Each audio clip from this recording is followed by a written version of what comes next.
I want to take this moment to thank ESL India. We're gonna wreck them. Gets bashed up twice, doesn't have the lead, is just getting controlled by the nether bashes, one after the other. One snacks his back with the back of the wall, with ice path on top of it.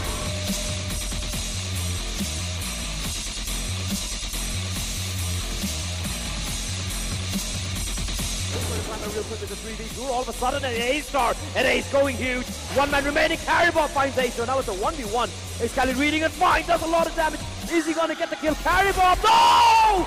He lands a headshot! There you have it, ladies and gentlemen, your cosplay champions for ESL India Premiership.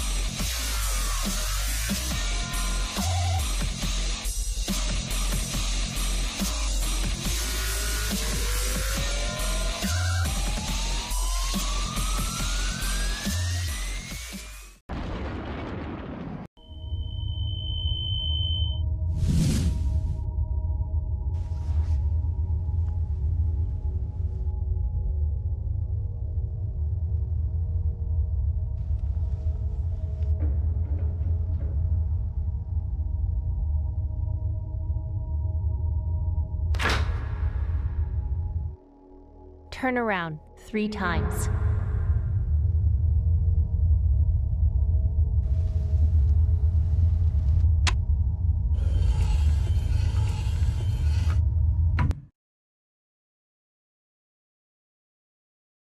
Start shooting.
Exclusive black equalizer brightens dark scenes without overexposing bright areas. Use the S switch to quickly access the setting and switch between save modes.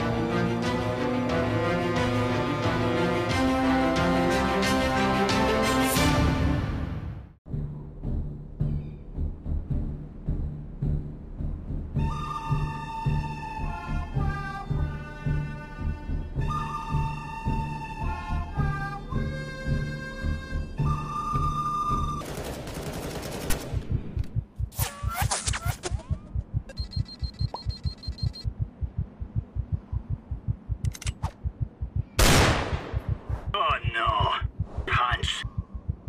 Oh, crap!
Personalize the way you see everything, and then conquer.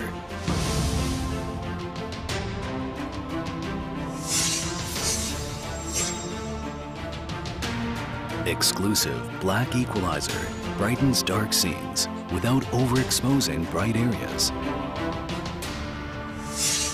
Use the S switch to quickly access the setting and switch between save modes. Adjust the angle effortlessly for maximum comfort.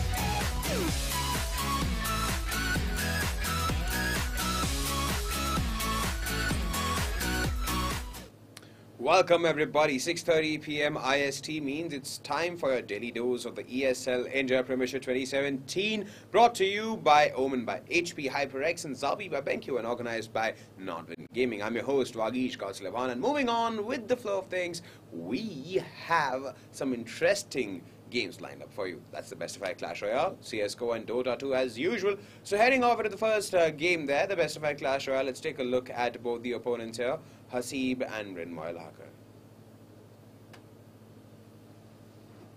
Alright, talking about Haseeb Nazir. Now he's from Bombay, has been playing the game since it was available, stood first in the April session, and he almost got relegated to the Challenger League at the end of the June session, but strong performances in the playoffs helped him retain his spot at the CR Master League.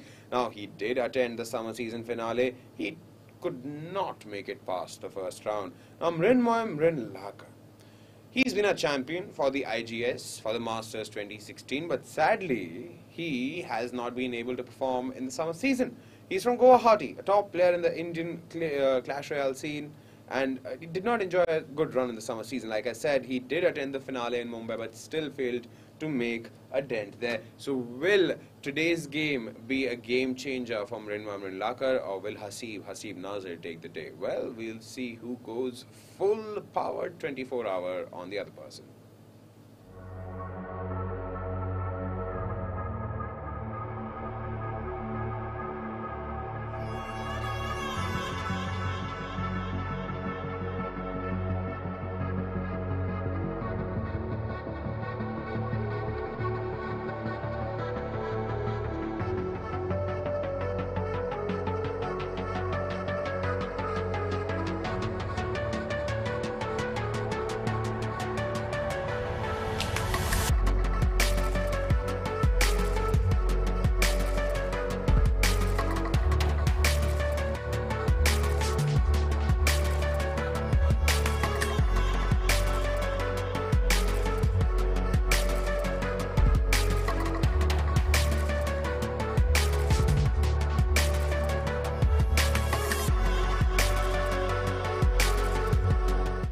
Alright, ladies and gentlemen, we're back to another exciting game of Clash Royale. But quite an exciting matchup today, by the way. This is Mrin Lakar versus Haseeb Nazir. And these are technically the top players. One of the, it's a cream of the crop of the Masters League. Not that I'm saying the other guys are not as great, but these guys are the best of the best. And they have performed really well in the past. Haseeb has come a long way from when he started this. Orin, what are your thoughts on Mrin in particular? In particular, this season I have been slightly disappointed in Mrin. I'm not gonna lie. I mean, I was rooting for him, but looking at his performance like a roller coaster ride, I think he needs to buckle up because Haseeb has had more of a steady performance. And look at both the Night Witches are out. I'm not sure. Pretty similar deck right now, except we see a P.E.K.K.A coming in. So we can see Mrin's win condition there is he's using graveyard poison, slowly chip away at his opponent's tower. Whereas Haseeb has something similar. He has poison to chip away at the tower. Plus he's got the elixir collector in the poison. Poison is actually just Haseeb. Wait, no, both of them has poison, don't they? Yes, they do. Yes, they do. Both have poison. And what I think about now that we have some little time to talk, Mrin actually. Because the fact that 2016, as a 2016 winner, and that's when we first started Clash Royale, he has a special place in our hearts, and we expect a lot out of him. And whenever he comes and he's not able to perform at #1, which we get a little bit more, what's the right word here? Disappointed. More, the expectations are high because let's say he's like our first born, right? Yeah, he's our first, the elder, yes, so we expect more, but I don't know how. I don't feel good about the graveyard in this deck. What do you think? You know what the thing is, because of the fact that Mrin has to keep defending with his own poison, he's not able to put that combo down, the chipping combo that he needs to chip away the health, and that's why you see Haseeb's towers are in full health right now. And Mrin is completely in defensive mode right now, and every time he puts his elixir collector down, you can see Haseeb, he counters it, puts the poison down. Now you can see poison coming down and a lot of trying to do some damage on that tower. But however, Baby Dragon is going to town. But still, we did manage to get some hits over there, and I don't think we're going to see the P.E.K.K.A anytime soon because there's just too much going on over here. The here. thing is, P.E.K.K.A is great against a Ram or a Hog Rider. Agreed. He does a great job at stopping those pushes. So, but as you can see, there's nothing as such of a unit coming out. We're completely out of time right now. We're most probably going to go into overtime. It's going to be sudden death, and looking at the towers, I think if he puts down a P.E.K.K.A with a good combo, there comes the P.E.K.K.A, and let's see what's going to be. The P.E.K.K.A needs protection, that's for sure. He cannot deal with those mini battles. Yes, and let's see what is the push behind the P.E.K.K.A. You have the Electro Wizard, who's actually sadly in the front right now. And the Battle Ram, I think this might go badly for. Oh, that's a great unit to put in front of the P.E.K.K.A, by the way. The shielded skeletons. They'll be able to take 2 hits from the P.E.K.K.A, which pretty much nullifies him right now. And but that was a good defense coming in. And should a poison combo come on the other side? Is he going to put the poison down? Yes, he does. That towers will take a lot of damage. I think this is game over. That was well played. Well played. Good defense against the Keep in mind, this is the second time he actually puts that down. Yes. The first time he brings it down to 1700 health. The second time he literally brings it from 17 to 0. Great patience by Manmoy there, and able to capitalize the win condition that he has. And sadly, Haseeb loses the first game, and happily wins the first game. Well, I think Haseeb was focusing that the P.E.K.K.A will take the cake, but that was amazing defense. If that P.E.K.K.A had reached the tower, 2 hits, and it would have been game over for Mrin. So I suppose the second game is almost ready. Let's go in and heading into the second match of the game. Yep. Very exciting match to start off with. So I'm really happy about this. Mrin again in the bottom blue tower, and then the top red tower you have Haseeb. Lot of friendly gestures being shared. That's good. That's good leading by example by the top players in our scene. There needs to be no reason to throw rage or hate at each other. These guys are a good bunch of friends. We have their WhatsApp group together. They talk nicely, well-respected kids. Oh, and now you see a crossbow coming out.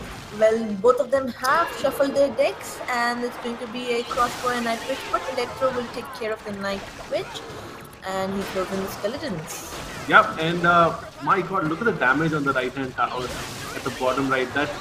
Those barbarians actually brought down the tower almost to 0 health. It's 300 health. I think the crossbow took away all the attention and he just forgot to focus on the other tower. Yeah, that play didn't work out too well in my favor there. Oh, whoa! Looks like we have the cannon card. Haseeb has managed to win the cannon card before it got released. No, it was there yesterday also. For the draft challenge. Well, I haven't seen yesterday's match and I wasn't expecting. Now the thing is, what are the win conditions? The cannon card is something new, so I don't know much to talk about. But look at the fact that Mrin doesn't have any counter. He has a fireball. He could throw that down to stop the elixir collector, but it seems like he's letting it go. However, Haseeb doesn't feel the same way. No, that feels like Mrin chose to take the high road while Haseeb is like, nope, I'm playing dirty. Yeah. It just feels dirty when you put your elixir down and somebody destroys it. Like, bro, I just put 6 elixir to get more elixir. Can you let me have some peace here? Yeah, no bro code in a competitive match. So, but things do not look good for Mrin. Yeah, Mrin, he's trying to make something happen on the left-hand side also, but he's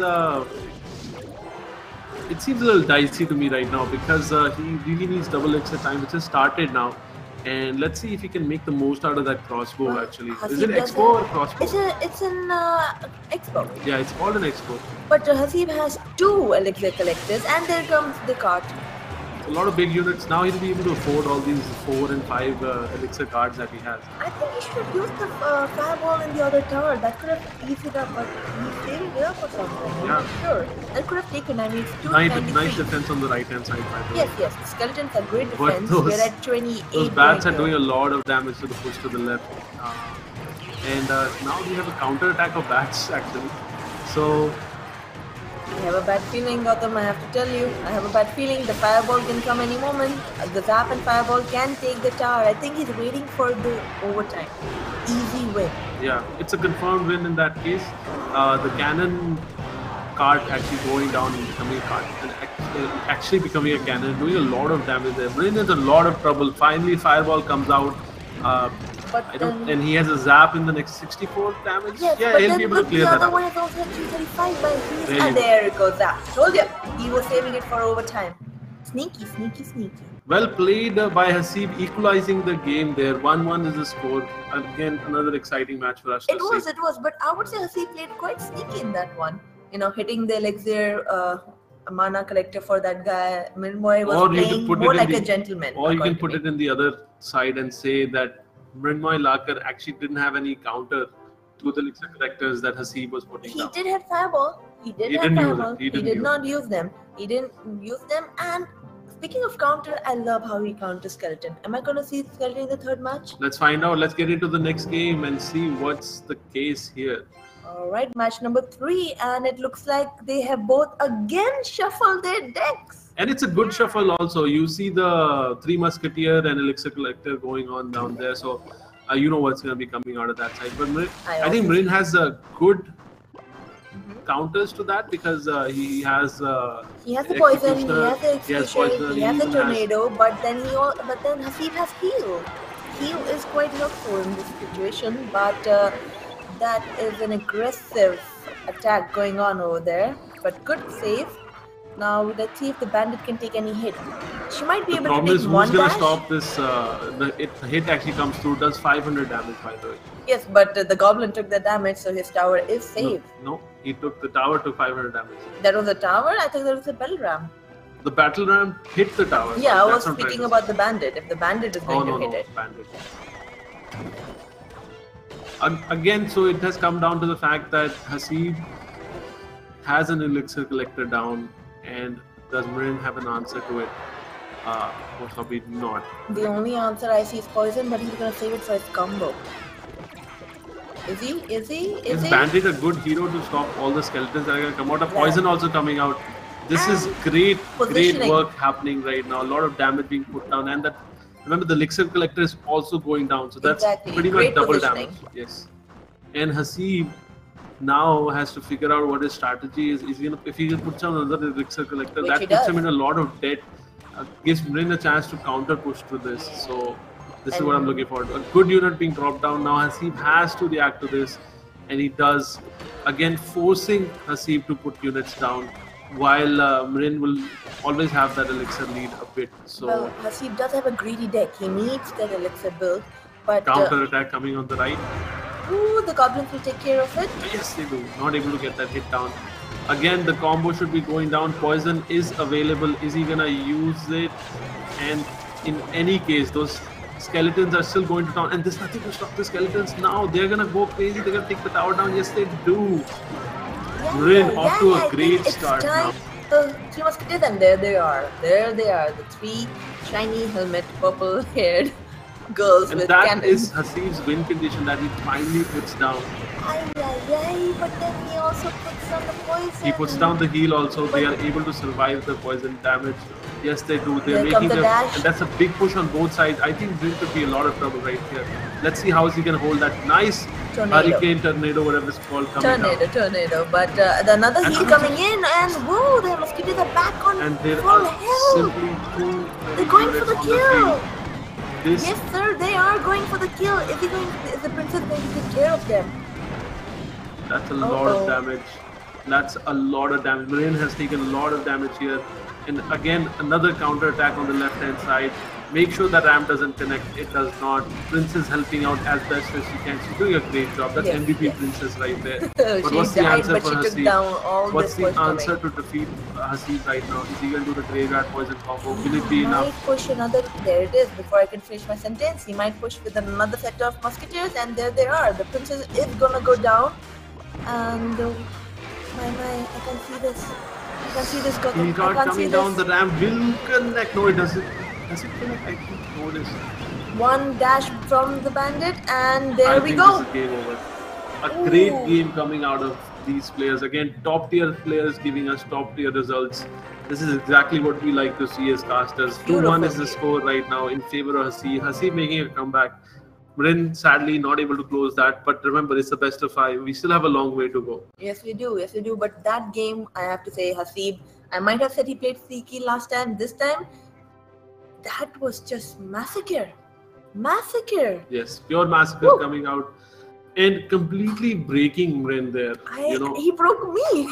If I was playing against him, I would be like, ah! I can't wait for the third. I'm sorry, this is going to be the 4th match. Yeah, let's get into the next game right away and see what is there to transpire in this amazing matchup. See a shuffle. I see a shuffle. Haseeb, we do see Haseeb has done some shuffle. Mrin seems to be holding on to the same cards. He's counting on the fact that his opponent might change the deck, and if Mrin can catch him off guard. Again, now Haseeb, he really doesn't like elixir collectors. Let's see what he's going to do. Is he going to put down his own? Yes, he does put down his own.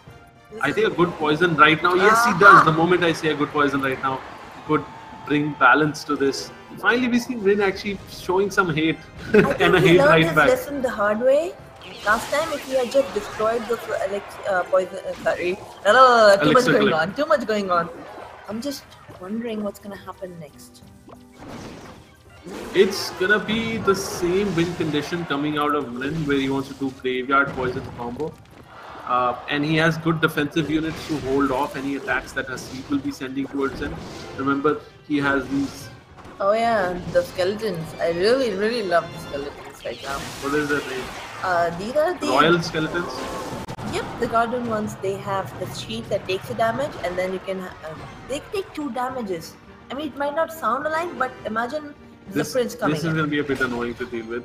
No. They take care of it. See, as I told you again, skeletons. These are great at holding off pushes. Now, again, elixir collector is going down. How Mrin is going to react? Is he going to put the poison down? He has the elixir for it. I like how one person drops his elixir, the other's like, oh yeah, well I got an elixir collector of my own. There you go.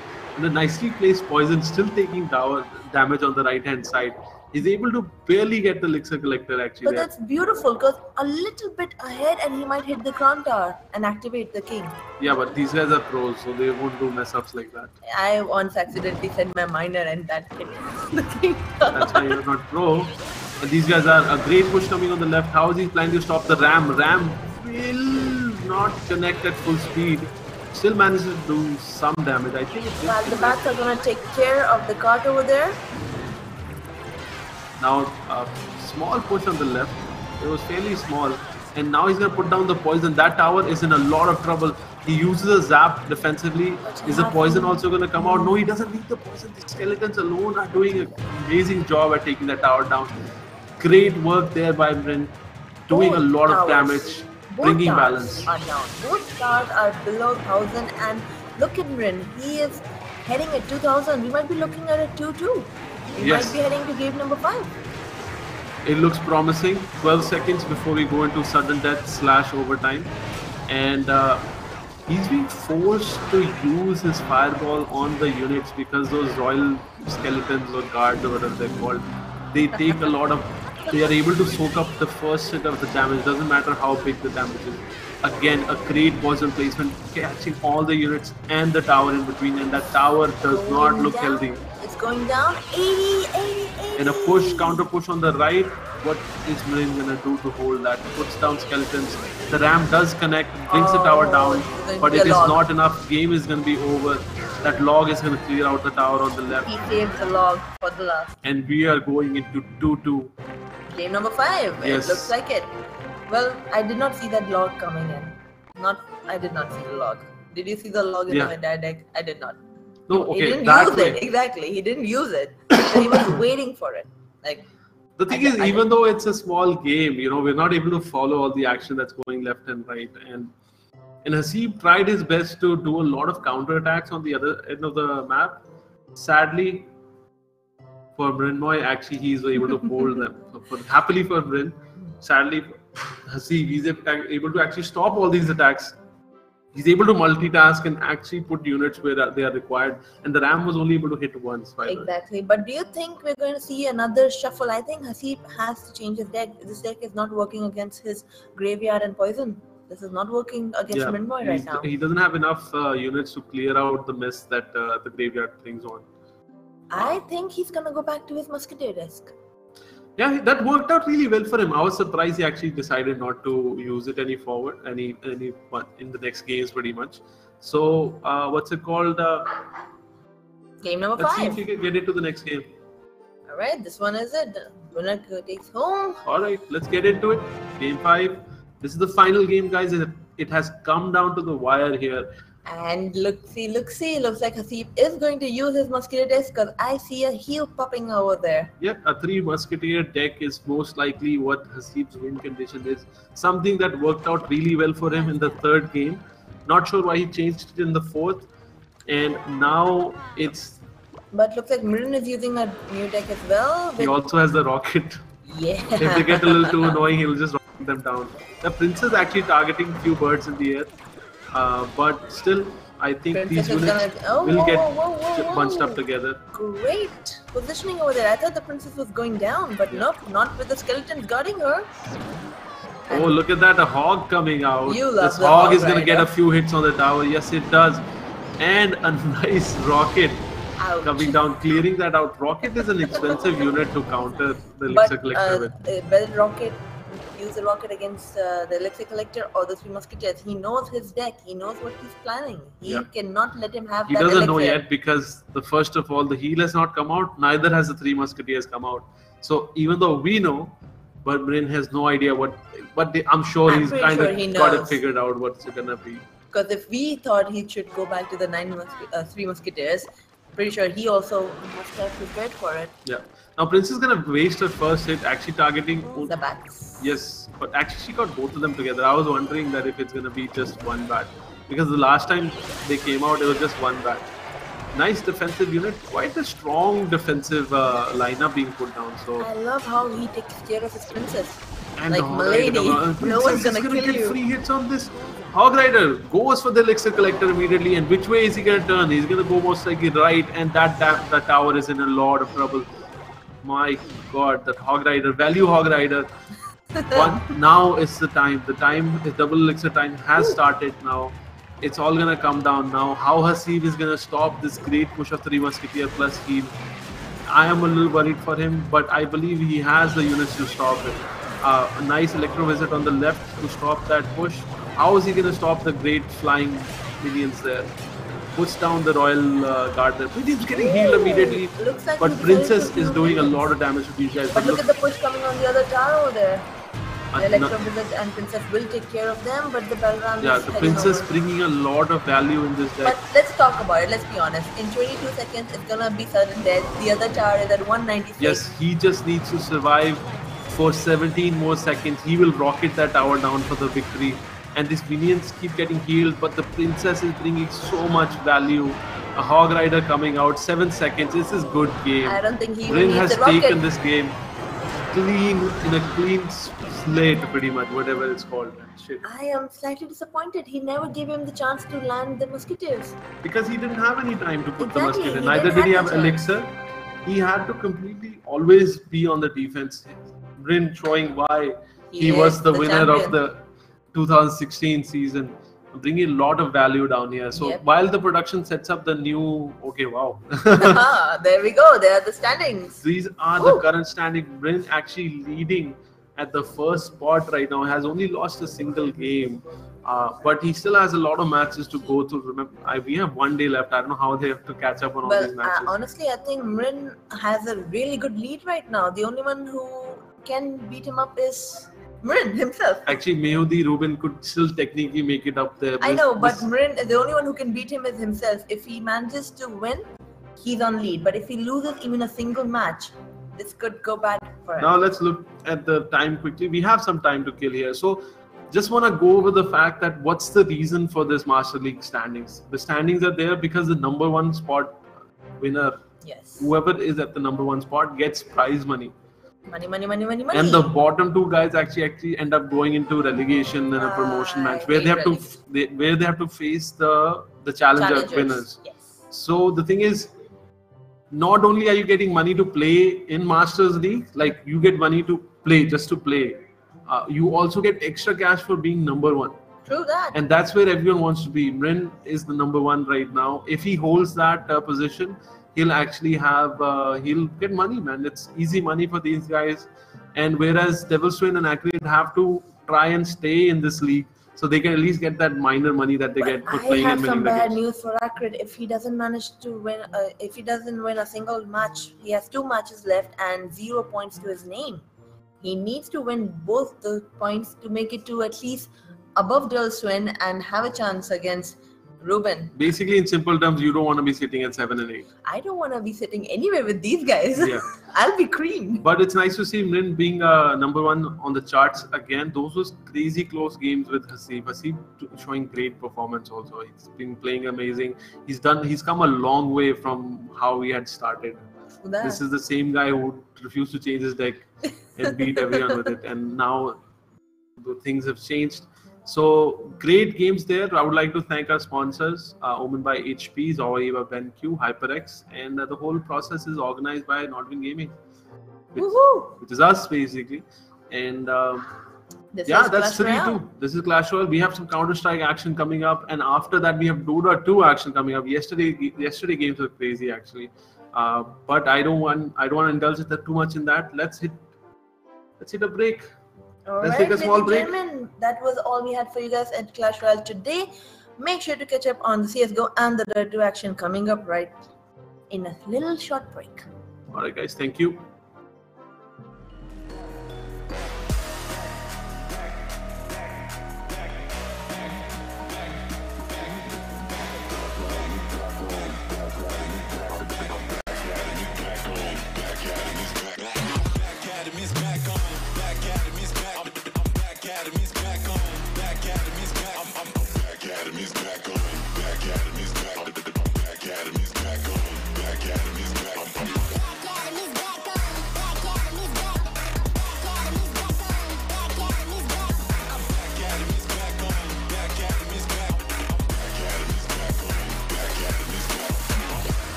There. We see Mrin turning over a new leaf in his games there with this win of 3-2 against Haseeb Iqbal Nazir. He's pretty much making sure and sending out the message that everybody watching us on either the Facebook page of ESL India or the YouTube gaming channel of ESL India know that, you know what guys, I'm here and I'm here for the big kill.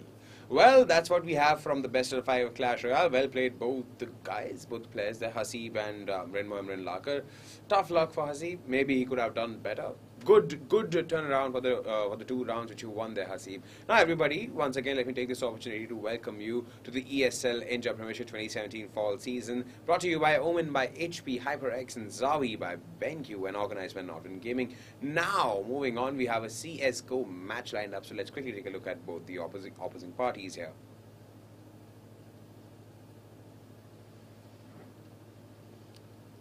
Alright, we have a Brutality versus Shooting Monkeys match, and speaking about Brutality here, one of the most popular recognized teams in the country, have been at it since the 1.6 days. In fact, Arun Yuventa Kanpal is the captain of the team. Now, they're notorious for turning games around in the later phases, and they're known as also the comeback kings of CSGO in India. Now, with players like Ankit Vanampan, Pranay Bhatia, Kunal Peksa Bhatia on the roster, the team is a force to reckon with. They attended the summer season finale, but were sadly one of the 4 top teams there could not rig in the top spot, and they sit in position 6 with 6 points to their name. A win will definitely help the team improve its ranking this time around. Now, the opposition here, Shooting Monkeys from Bombay, a renegade and a rising team in the Indian CSGO scene, holds a lot of promise, entered the CSGO Master League after stellar performances in the summer season, and they attended the summer season land finale as well, but were unfortunately locked out by Dead Dream there, the erstwhile Dead Dream there. And they recently ended up adding Raju Pokorev Jitu to that roster, hoping and praying that basically his presence is supposed to help them enhance their performance. Unfortunately, their player Swapnil Markel Mahajan has left and joined the roster of Semperex. And in fact, this team is now going to be playing their last match of the July session. Will they be able to convert this against Brutality, or will they not prevail? We'll find out when our caster takes us to the game, so let's head over to some great, intense CSGO frag action.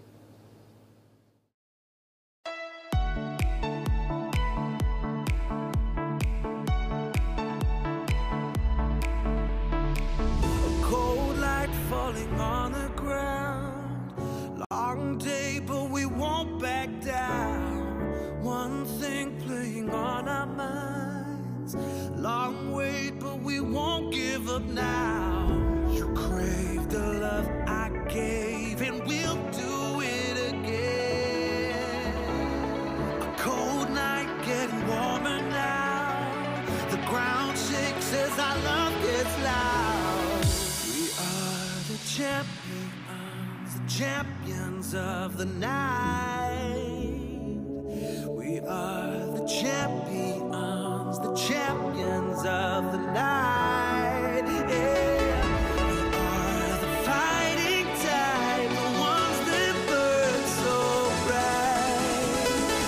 We are the champions of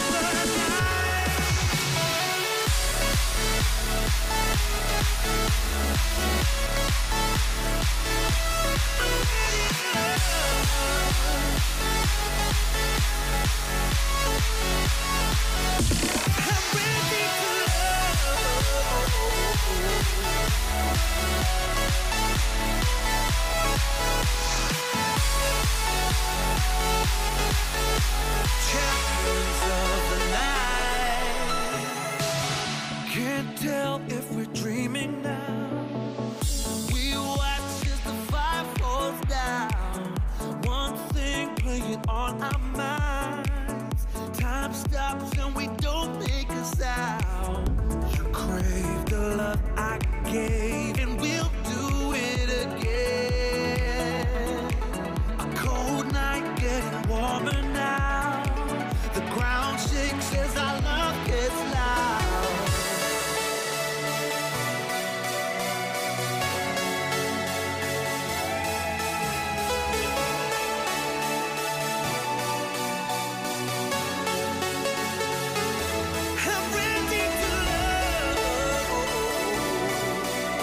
Champions of the night, I'm ready to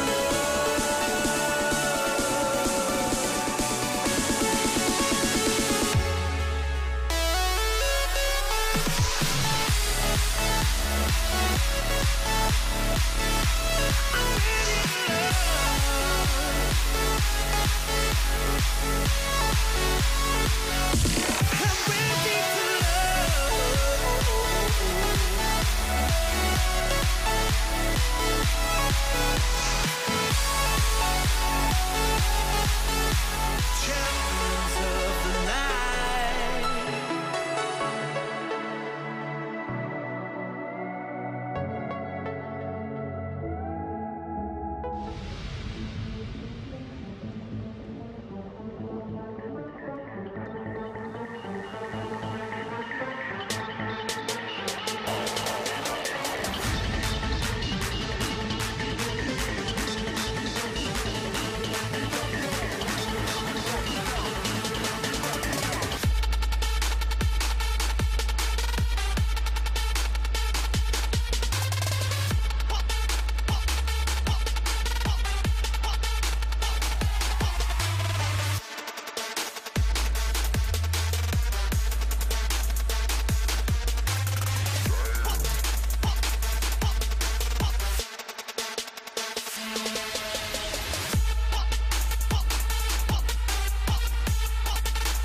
I want to take this moment to thank ESL India. We're going to wreck them.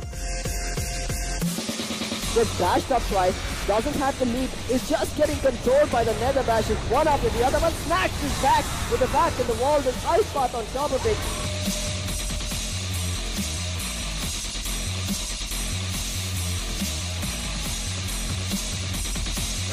Real quick with the 3v2. All of a sudden an ace star, an ace going huge. One man remaining. Caribou finds ace. So now it's a 1v1. Ace Kali reading it fine, does a lot of damage. Is he going to get the kill? Caribou, no! He lands the headshot. There you have it, ladies and gentlemen. Your cosmic champions for ESL India Premiership.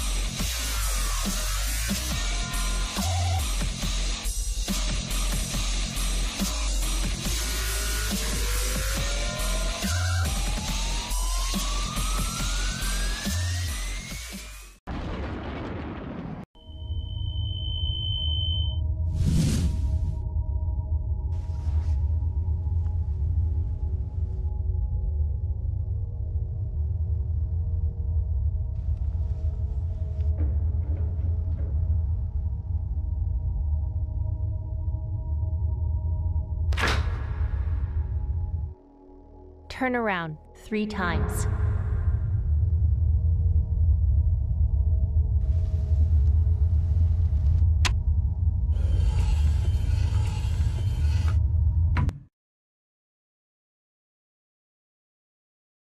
Start shooting.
Exclusive black equalizer brightens dark scenes without overexposing bright areas. Use the S switch to quickly access the setting and switch between save modes.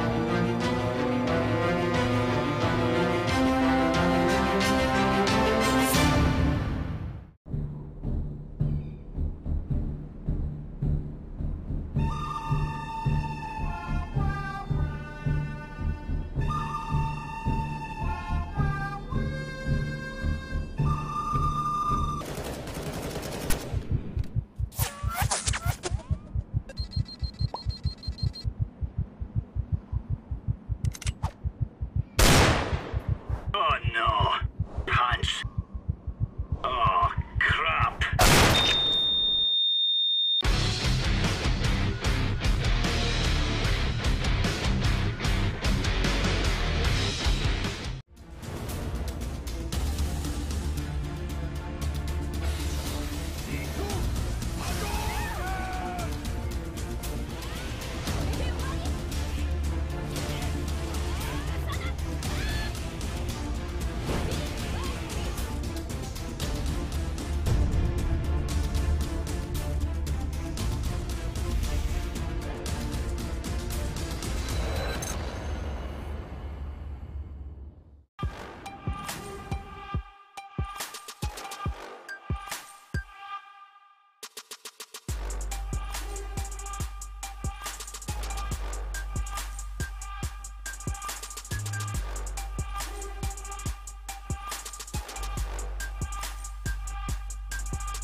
Personalize the way you see everything, and then conquer.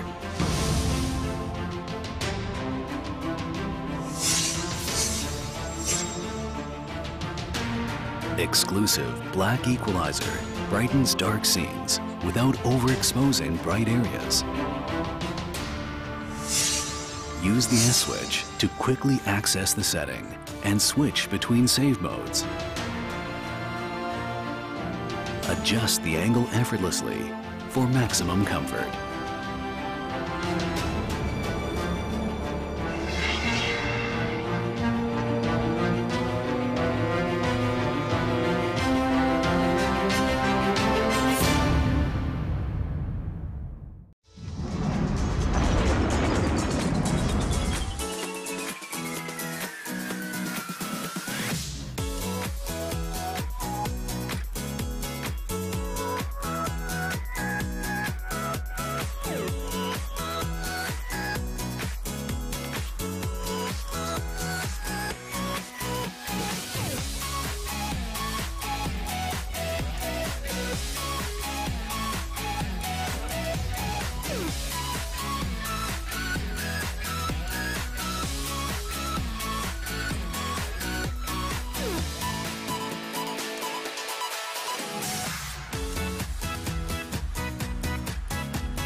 Alrighty, ladies and gentlemen, we are just about to go live between the matchup for today's evening's ESL India Masters Division Counter-Strike game between Shooting Monkeys and Team Brutality.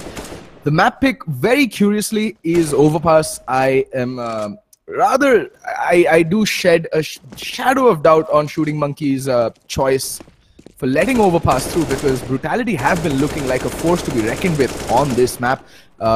Just in the afternoon today, they managed to take, I think, 14 rounds off of Risky. They lost 14 to 16, and that is a team that is, well, forever dominant in the Indian, well, in the subcontinent region. In fact, Risky Gaming, a very, very potent threat even to quite a few Singapore and like Southeast Asian teams. So, yeah, the fact that they let Overpass through is a curious map pick, is a curious decision indeed. Anyway, all that, what's done is done. We can't really, you know, talk much about that. But I'm guessing that Shooting Monkeys are coming in with a game plan. 4 players from their side are in. There's a total of 9 players in the server. We're just waiting for the 10th player to come in so that we can start with the game. Although, like I said, Overpass, pretty good map, especially for the CT side. So obviously the teams will be looking to come out on top of the knife round. You don't really want to go start on the back foot on the T side. Although Brutality's T side also looked pretty impressive against Risky. They did manage to get about 5 rounds. That is the safe spot, 5 to 6 rounds on the T side on Overpass. You don't really, like, as long as you've managed to get that many rounds on the T side, you're kind of in the clear as long as you win the pistol round. Or even, like, you know, that's the safe cutoff region. You don't want to be in the 11 to 4 or the 12 to 3 bracket when it comes to Overpass and you start on the T side. Alrighty, we have all 10 players in the server. We're going to be going live very, very soon. Just as soon as all 10 players ready up, I guess. And yeah, strap yourselves in, boys. We are in for a cracking game of Counter-Strike. And there we go. The knife round is going live. Like I said, both teams will be vying to win this knife round and start on the CT side. Overpass historically been a CT-sided map, and that is primarily because of the fast and the very flexible rotations that this map offers, as well as the way that this map rewards mid-round CT-side aggression. Very few other maps in Counter-Strike Global Offensive actually reward that kind of CT aggression mid-round or even early round. Overpass allows for that flexibility, and that is why CT sides have a very good time on this map, and which is what makes T sides so much more difficult. And the slice and dice game was won by Brutality in one fell swoop. Not even a single fatality on their side. Okay then, so yeah, there we go. Brutality instantly switching over to the CT side, and Shooting Monkeys will have their work cut out for them. Let's see what they bring to the table. To succeed on the T side on this map, you need very good strategies, you need very good defaults, you need very good set plays. You can't just rely solely on aim and expect to get away with it. And Shooting Monkeys historically, yes, they have been a very execute heavy team, but even that has its shortcomings, especially at this level of Counter-Strike. Most teams won't really fall for set executes, and it's something that you should use sparingly, not constantly rely upon, you know, round in, round out. And Shooting Monkeys in the past have fallen prey to that very static and, you know, classic style, vanilla style of Counter-Strike, as I have come to call it. And that, unfortunately, no longer works in this day and age. There we go, 5 sets of armor being bought up by Shooting Monkeys, and we see a lot of decoys being deployed over towards B long. That's a decent strat, actually. AK Cerebro, in the meantime, just, you know, spamming away common pre-fire spots. Rix, in the meantime, will fall back all the way back to the A-bomb site, completely relinquishing map control here. Brutality, they do have a very retakey setup towards the B-bomb site, but for all intents and purposes, it's looking like it might just be a hit towards, well, it is going to be a hit towards the B-bomb site. Bomb is slowly making its way down connector, and it is going to be, whoa. Yeah, like I said, a very retake-heavy play. They do have a kit onto Venom here, Brutality, and there we go. This Shooting Monkey side comes streaming out onto the B-bomb side, and there's Juventa to hold the line. Juventa getting a double kill. Venom chiming in with a kill of his own. That's the kit down. Falcon getting the kill, but it's down to a 2v4. The retake is very much possible. Kit should get picked up, but Falcon, in the meantime, doing God's own work, Picks up another sweet headshot, and AK Cerebro chiming into the kill of his own. And all of a sudden, in the blink of an eye, it's down to a 2v2. What is even happening? Okay, then. The retake is in earnest. No kit picked up. That is going to become a bit dicey. Falcon, though, internally bleeding. 16 points of health on him. Juventa not looking in the pink of health himself. Just down to 7 points of health. And Juventa goes down. Cerebro there with the kit. And now it's down to a 1v2. Rix on the retreat with the reload. Does get caught with his pants down. Gets taken down. And Shooting Monkeys from a very, very unlikely situation. From 2-4 down. Pull it back and pull the pistol round in their favor. 1-0 in favor of Shooting Monkeys. And Brutality kind of fluffed that, in my opinion. Anyway, there's still a lot of Counter-Strike still left to be played between the two sides. Yes, the pistol round is very important, and we see Brutality going in with the force buy immediately. They're notorious for doing this. Even though teams all over the world are switching to the more, conservative setup that is going for the full eco if you lose the pistol round on the CT side. But yeah, Brutality have time and time again proven that they can make this force buy work. And, well, if you have it in your repertoire, why not get it? And there we go. Juventa opening things up with the first kill. Picks up the UMP as well. That's a gun recovered. In the meantime, Venom hears the player in connector. And there we go. The double team from Venom and Was. And 2 guns recovered, 2 guns lost. But long control completely relinquished here for Team Brutality.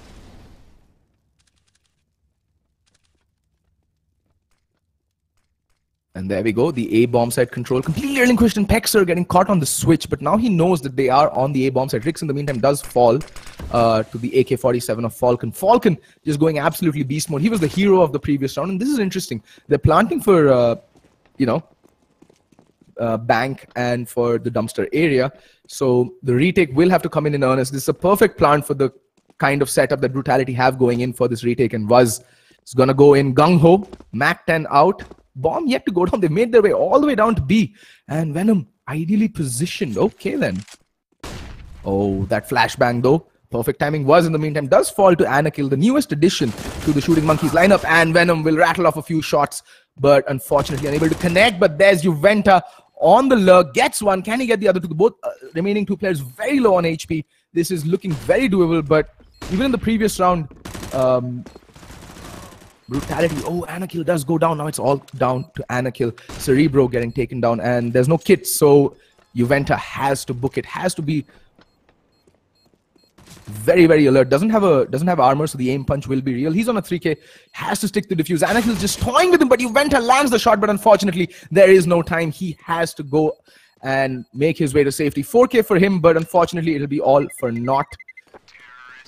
The lack of a kit there really coming back to haunt Brutality. But Juventa making some really good bank there. 4K and 2 kills with the UMP there for him. So that's $1,200 in the bank, if I'm not mistaken, and 2 additional kills with the pistol. There's a lot of money made by Juventa. That means in the next round, he will be able to drop an AWP. Okay, he won't. He just bought up armor for himself. Okay, giving himself as much of a chance as possible with that saved AK-47. I mean, why not? Go be the raid boss, my friend. Go be the raid boss. On the flip side, though, Shooting Monkeys making a real meal of that round. If he hadn't shown the presence of mind that he did, well, they would have been in a world of hurt. Alrighty, we already see Spy thundering up. Monster gets the first kill. That SK boost not really coming into play. Perfect smokes being laid down to allow Spy to get into the bomb site and at least secure a part of it. Oh, there we go. Juventa does get spotted out and gets tagged down to 60 points of health. Juventa, the lone AK-47, gets the kill onto Spy. Can he do more damage is the question. Yes! Lands a spray down onto Anakill as well, but there's Falcon to the rescue. Yet again, Shooting Monkeys losing 2 players to, a more or less eco team. Granted, both the kills did go Juventa's way, who was the lone player with the armor and the AK-47 retrieved. But Brutality are a side to be reckoned with on this map, Overpass. Going into their first gun round, let's see what they bring to the table. Brutality will be a little limited on the utility front, only Juventa getting in the full buy with all the nades as well as the kit and the M4s, but at least you see 5 rifles across the board. Alright, Rix.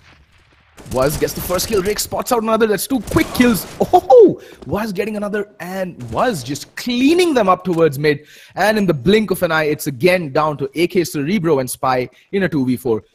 Shooting Monkeys did manage to pull back from a similar situation, but that was the pistol round. Very different dynamic there. Here, the CTs are armed to the teeth, and they do come with a game plan. Has taken a spot of damage though, but the 2 kills from him and the 1 kill from Rix, more than enough right now to give Brutality a commanding upper hand. Wow. 2 boosts, 2 bomb sites. Why not? Why not? In the meantime, here we're going to see Spy just making sure the coast is clear.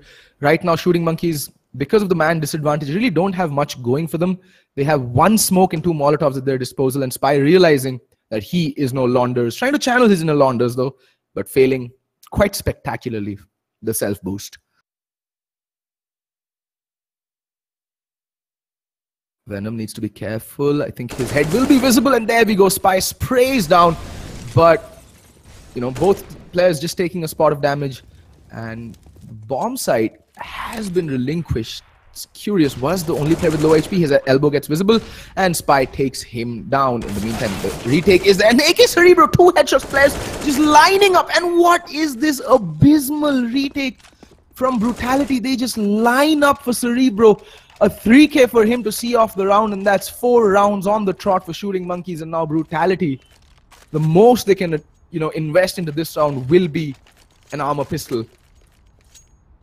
That was just atrocious is the only word that comes to my mind. I am at a loss for words. That just made no sense. But all credit due, credit where credit's due. Shooting Monkeys doing a spectacular job, and there we go. Revolt gonna go bursting out and sprays down Texer. There are 2 players towards B shot, but there we go. Everybody's dead, and Juventa left all alone to face down 4 very angry and very, very armed T's. And there we go. Spy to see off a very straightforward round, and a pretty clean round from Shooting Monkeys, just losing 1 player. That's AK Cerebro. But he's sitting pretty on $11,000, so he doesn't have any worry in the world. He can buy up with ridiculous ease. Shooting Monkeys just blowing Brutality out of the water. But alright, finally, Rick's out with the big green gun. That is his favored weapon. The gun he brandishes with the most efficacy. And I like what Shooting Monkeys are doing here when they know that they're up against, you know, fully bought CTs. They're gonna slow it down a little bit. Just take it slow. Play the buddy system, as you can see right now. There is trade potential going in. Oh, but there we go. Rick's opening things up instantly over towards Connector. Taking down the lurk, that was Spy. And that should telegraph the intention of Shooting Monkeys, at least in this early round. Not a big fan of this passive hold. There we go. Finally was pushing for some intel. I mean, no pun intended, was #intel. But I'm talking about intelligence and information, not their sponsor. Revolt, though, not really a big fan of the fact that he's going on a fact-finding mission all by his lonesome. I mean, they don't have the man advantage. No need to give it up. Like, oh, Cerebro landing a nasty shot onto Rix. Rix playing Mario and being punished for it. There are no Goombas in this server, and Pexer needs to be careful. He walks out into the open, and Anakill almost landing the spray down. In the meantime, Vaz does land the kill on a Revolt Beast, and instantly traded out by AK Cerebro. Cerebro has just gone beast mode. I think Anakill might have spotted the foot of Pexer there, or not. Pexer getting the drop on him. Again, it's down to 2v3, and Falcon does burn 1 player alive, and Cerebro left all alone. Will he get the bomb down? Yes, he does, but there's Juventus there, and he's going to spray down. What? How is Cerebro still alive? Spots another, and it's down to a 1v1. AK Cerebro, 24 points of health with the AWP. Can he do it? Juventus dancing around the edge of the wall there in Waters, does get the kill, but that is a tremendous amount of economic damage done by Brutality in their quest for winning the first round. They do manage to put 1 round on the board, but their economy is in absolute tatters. The Rix does get the AWP out, but it's gonna be a very, very muted buy coming in from Brutality. We see 3 FAMASs, very light on the utility front, whereas Shooting Monkeys, well, 3 AK-47s, Utility more or less the same on both teams, but that one UMP, that is what is worrying me out onto Revolt Beast. And fast play yet again. What can be done? And Falcon opening things up, gets the first kill.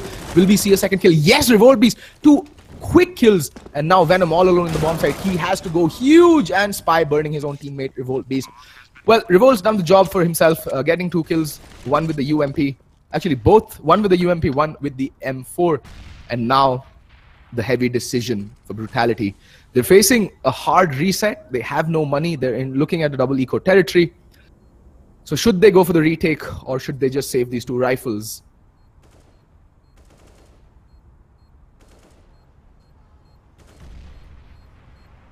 For now, I think the call to save has gone out. I mean, that is the more conservative and the smarter option. And Shooting Monkey is also not really interested in going for the hunt. Their economy, if we can have tab open right now, isn't that great either.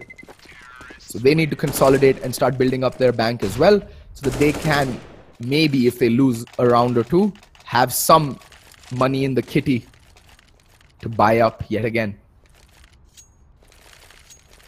And this is what is baffling me right now, because Brutality played a fantastic CD side against Risky yesterday, but today they've just not showed up thus far. Shooting Monkey is dictating the pace of the game round after round, and just, you know, grabbing the game by the collar and dictating terms left, right and center.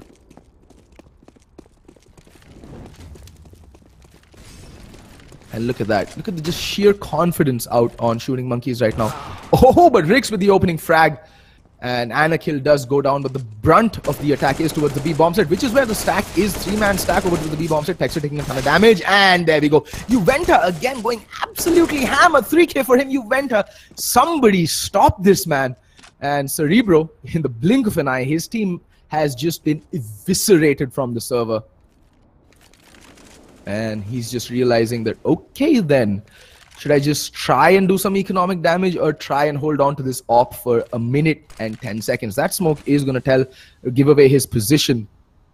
Brutality just on a full eco. There we go. Venom spots out Cerebro. I think Cerebro's going to get baited out. There's a player on the flank. Oh my god, he's completely Helen Kellered. And Juventa with a 4k. Finally a 4k that matters. And there we go. Second round on the board for Brutality. I think Brutality should just eco and let Juventa play with the P250 for the rest of the game.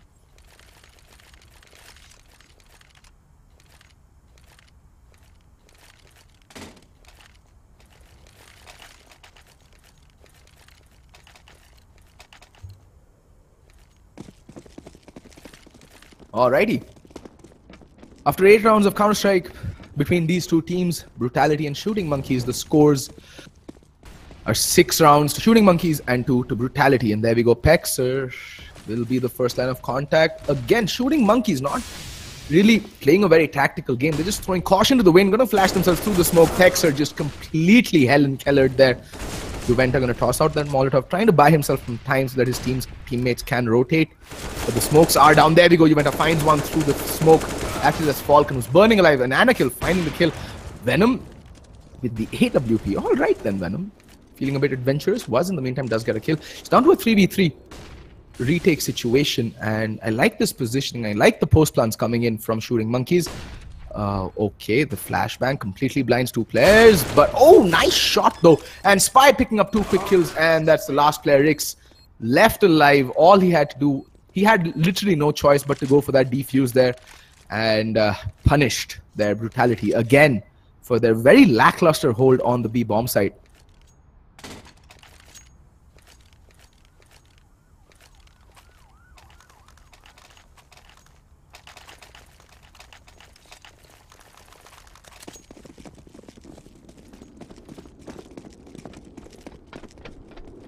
And again, Brutality economy reset. Although, because they kept 5 players alive in the round that they won, they will be able to go in with the buy. Unfortunately, again, that's going to be limited utility and 2 FAMASs and 3 M4s. They'll take nothing away from Brutality. There we go, Rix landing a nasty headshot on a Spy. He's down to 1 point of health. He's merely a brisk breeze away from falling like a house of cards. There we go. Switching out the weapons now. Shooting Monkeys doing the smart thing. Op out onto AK Cerebro instead of Spy right now.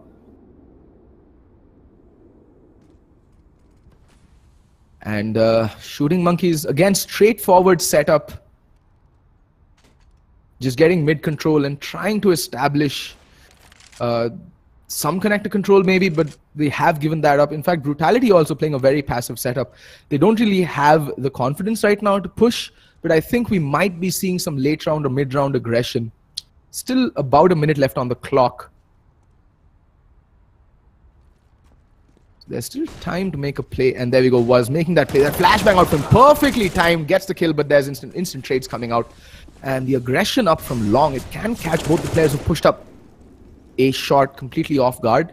And Pexer just playing the patience game. I like this. He might just catch the bomb carrier off guard. Oh, does get spotted, but that's the bomb carrier. He does spot the bomb, but both of them have so low. Spy and a kill on 5 points of health, and Juventa already on the flank. Revolt in the meantime does pick up the kill. Juventa in a 1v3. 2 players so very low though, so he can... It is a very doable situation for him. He's been very, very good thus far, dodging that flash like a pro. Revolt, it's gonna peek him any second now. He does know there's one player up towards long, and that's gonna be Anakill, and Anakill with 5 points of health is more than enough for him to find the headshot onto Juventa and spray him down. And Brutality's money again completely and utterly dumpstered. This should be full eco territory, but anything can happen. Juventa with the P250, we've seen how capable he is with that pistol. But Shooting Monkeys already have won the half. On the T side of Overpass, that too. Who would have thunk it?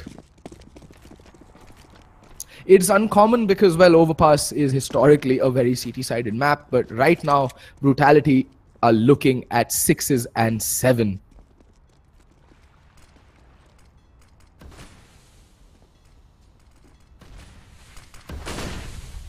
There we go. Fast play out. Spy with the Mac 10. The dirty SMG money farmer. That is Spy.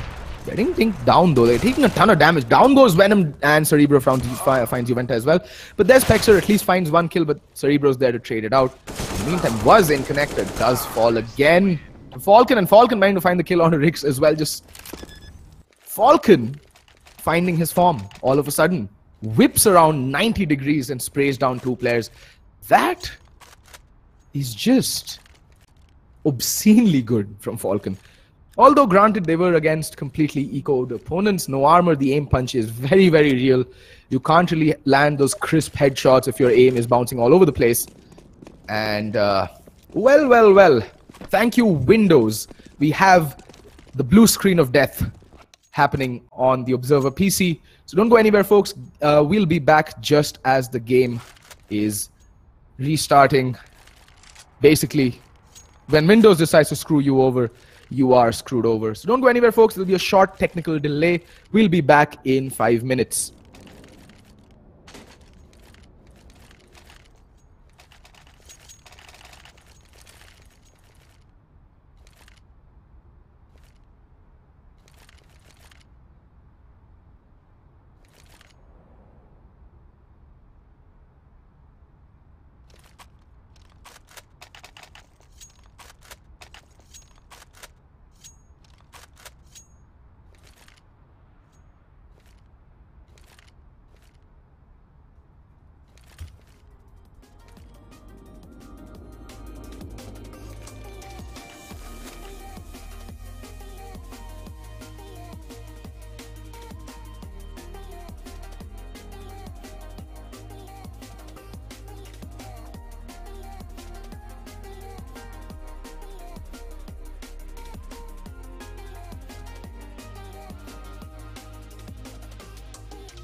Sorry for that minor technical delay, folks. Like I said, when Windows decides to have fun with you, there's literally nothing you can do apart from just bend over and take it wherever Bill Gates wants to give it to you. And that's exactly what happened. Blue screen of death. Go figure. Apparently, you run out of memory even with 16 gigs of RAM. GG, well played, Windows. GG, well played. Anyway, we're back, and the scores are 9-2 with Brutality starting on the CT side against the Shooting Monkeys. Now, who would have guessed this scoreline? Well, if I were a betting man, I would be losing a metric crap ton of money. But what's done is done. And in the meantime, again, a very B-heavy focus, both for the Shooting Monkeys as well as for Brutality. Brutality managing to cobble together a bye. They are on... they're not on max loss bonus, but they have enough money to cobble a bye together. But this means that they will have to eco the next round no matter what. In the meantime, again, Shooting Monkeys slowing things down, slowing things way down. And this is where CT aggression really comes in handy, because had someone from Brutality been posted up long or even in restrooms, they would have been able to convey the message really, really early about the fact that there's nobody there. And all right, Hexer finding the opening kill onto AK Cerebro, and Venom could have almost lined up 3 players there, but unfortunately missing. But Rick's there to the rescue, and Venom Hexer gonna spray through the smoke, not really landing a kill yet, and Rick's from elsewhere, that is from danger, continuing his spray down. Revolt down to a mere 7 points of health. Bomb yet to go down. Bomb on Falcon. They have side control, but literally they can't do anything else right now with it. Oh, Revolt goes down like a sack of potatoes, and Falcon follows suit very, very shortly. And Riggs this time stepping up and coming in huge. A 4K for him to put Brutality onto 3 rounds on the CT side of Overpass. I never thought I'd actually be saying that when it came to Brutality, because off late, Brutality have been looking like a force to be reckoned with on this map. They just barely lost to Risky in the afternoon today. They managed to take 14 rounds off of them. They finished the T side 10-5 and then mounted a very, very impressive comeback with some hero plays coming out from everyone on the team. However, right now they're looking a little worse for wear, and a very fast play yet again out onto the B bomb side. 4 players, complete stack, and this is going to be a complete demolition, as they say. And in the blink of an eye, Spy is left all alone. And I think right now Pexa would be like, I spy with my little eye a walking, talking dead man.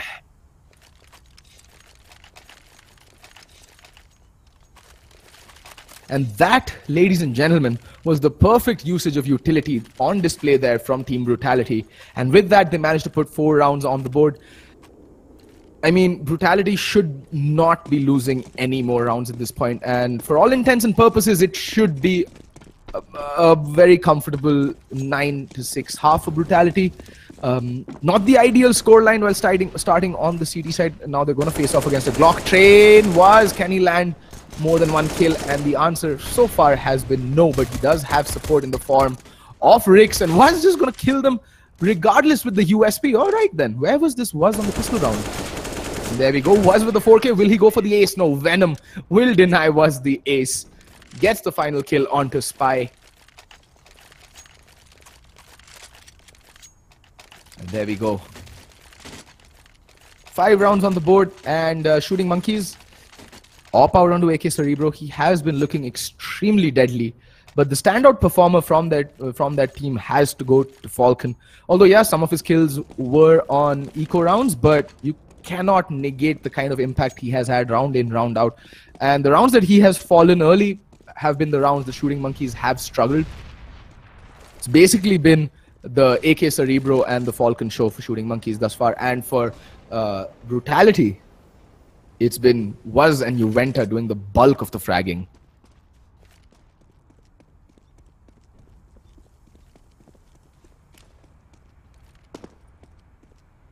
Oh, Was finally some aggression. But I think AK Cerebro will be wise. Oh, nasty wallbang. Tagging down Was down to 61 points of health. Alrighty. AK Cerebro. Crisp. Clean lock, boys. Crisp, clean lock. And here we see the A execute coming into full force. I think the wall of smokes will be going down. They're being lined up here. And Rix in the meantime does find one kill. Rix! Oh, AK Cerebro there with the return refrag 4v4. But that's good info gleaned from Brutality at least. And there we go. The smokes do come raining in. And they're going to go towards the B bomb site. It's a smart play. Waz needs to be careful. He's going to meet two players very, very early. Sees one. Does fire a bit too prematurely. But he's repositioned himself well. But oh, Falcon. Crisp shot to decapitate Waz there. In the meantime, Revolt finding Juventa. It is looking extremely grim. And AK Cerebro finds the kill onto Pexer. And Rix left all alone. And oh, nice headshot onto AK Cerebro there. Rix brings it down to a 1v3 with the op. The retake looking a bit difficult in my opinion because Revolt is just chilling underneath him. Oh! I thought that no scope would have connected, but there's Revolt to end off the half with the final kill. Ends the round with a good brace to his name to finish the half. 10 rounds in the favor of Shooting Monkeys to 5 for Brutality. And that is Shooting Monkeys on the switch, going over to the favored side, the T side, the CT side on overpass with a 5-round cushion. Well, well, well. We do have a game on our hands here, folks. I mean, I'm yet to see how well Shooting Monkeys have drilled their CT side. CT sides have been a bit lackluster for everybody in the region, not just India. I mean, Asia in general. Very few teams know how to play a good CT side. I think the only exception to this norm would be Boot Dreamscape from Singapore. Everyone else is just meh at best. They have their on and off days basically. And again, we see a 3-man stack towards the B bomb site. And Falcon will be able to make his way to safety.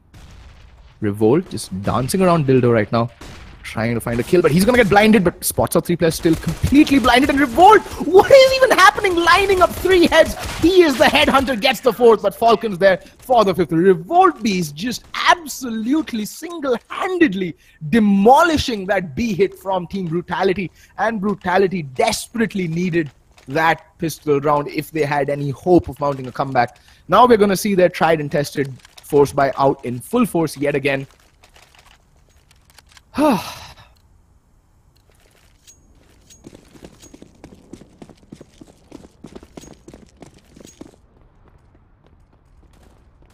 But yeah, Shooting Monkeys on the back of Revolt Beast's masterful 4K. One step closer to seeing this game off. Oh, lots of aggression from Connector, AK Cerebro and Falcon. I think that's Falcon. No, yeah, that's Spy falling back. In the meantime, again, aggression up from B short. They have taken Water's control here, Brutality, but they will be running into a 3-man stack yet again. And Revolt Beast, or Revoltberg as he now is called, playing from Dildo. We know what he's capable of playing from this position. Just absolutely decimated that attack. Oh, switching at the worst possible moment and goes down this time without a single kill. Now it's down to Anakill and Falcon. Falcon gets one back. That's at least 1 kill back in the favor. In the meantime, AK Cerebro gets 1 kill. Falcon does go down. And now Anakill coming out with the USP gets 1 kill because, well, was doing air gymnastics. Oh, you went a nasty shot there towards Spy, who's playing from heaven. But Anakill going to be pushing him, and Anakill will get the telling shot into Juventa. And I think Spy is the one with the kit. Doesn't matter. Anakill, plenty of time on the bomb clock there to stick the easy defuse. 12 rounds on the board for Shooting Monkeys, and now Brutality will have to go for the full eco if they want to buy into the next round.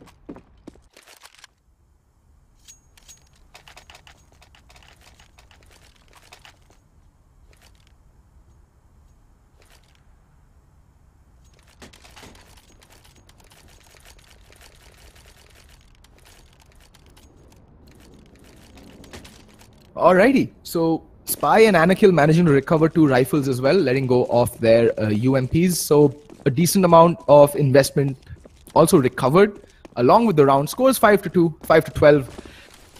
And oh, aggression up, Waters and Revolt to open things up. Spots out Juventa as well, but the armor protecting him just for that one some round. And oh my god, I am tongue-tied. That was a very fast round. I'm sorry for getting tongue-tied, but well, that was a blazing fast round. Juventa managed to get 2 kills, but in the blink of an eye, everybody's dead. Everybody's dead.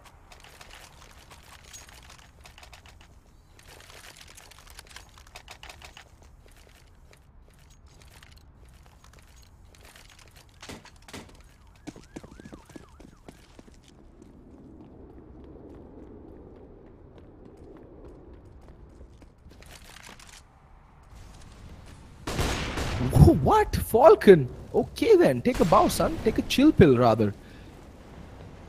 Lands that fast scope out onto Pexer. Taken out of the round even before he has even a chance to spot a player. There we go, the switch comes in. Falcon switching out to the UMP and pushing up long. I like what Shooting Monkeys are doing. They seem to be much better prepared for Brutality on this map. Brutality, I don't think they've done their homework on how Shooting Monkeys plays on this map.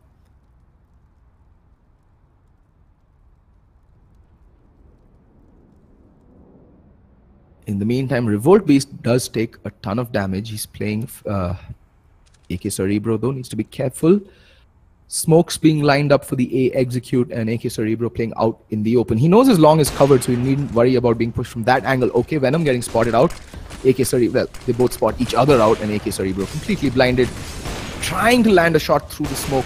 But Falcon is going to have to be the linchpin in this round. He's going to be the player to hold off this push. Oh, Falcon! AK Cerebro, just no cares given. He's just going to push willy-nilly, land the no-scope, and there's Falcon and Anakil teaming up for that kill. And Revolt on the flank, they're going to get instantly shut down. But there's 4 players versus 2 on Brutality. The reload, the defuse should be coming in any second now. And yeah, they are sticking it. Rick's trying his best to try and delay it. But it's all for naught. Rick's lone survivor, and he's going to try and book it. Does manage to save the AK-47.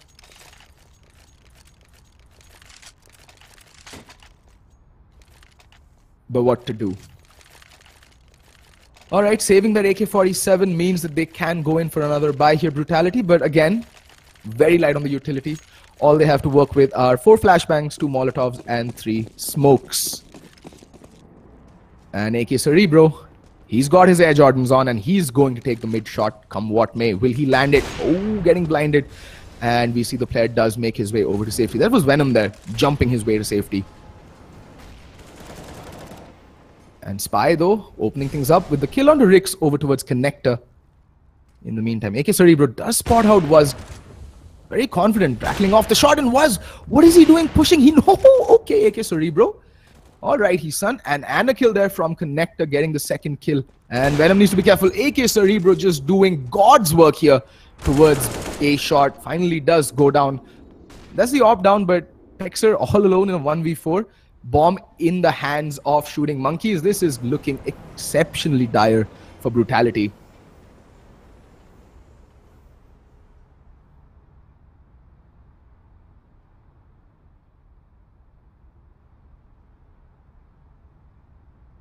What can Pexer do? I doubt that Shooting Monkeys will give him the 1v1s that he so desperately needs to clutch out this round. And looks like he will make his way up. The Revolt is there.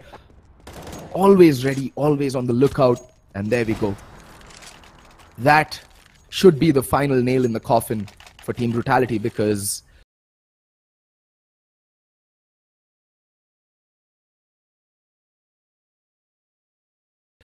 like a potato towards Rix. And desperate times call for desperate measures. Juventa wielding the Tech 9, everyone else somewhat managing to cobble together a buy. Rix with the AWP has to go huge. The round will depend on his shoulders whether he can land this first shot. In the meantime, I like what Spy is doing, and there we go. Pexer, 1 AK-47 instantly taken out of the equation. And now Juventa just chilling here over towards Connector.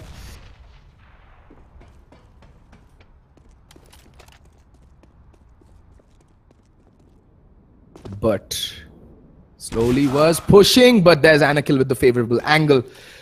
Rix in the meantime does find the danger man, AK Cerebro. He has been wielding the big green gun to devastating effect, but this time around it's going to be Spy. This is what I like about Shooting Monkeys. They're a very versatile team. They have 2 or 3 players who can opt to a very high degree. And finally, Juventa though, he's not slowing down. He's been the one hard carrying the team thus far. And Rix needs to be careful. His position is marked. They know exactly where Rix is going to come from. They know exactly where Juventa is going to come from. And Falcon always ready. There we go. Gets the man down. And now it's going to come down to Juventa. 1v3. He has to go huge here.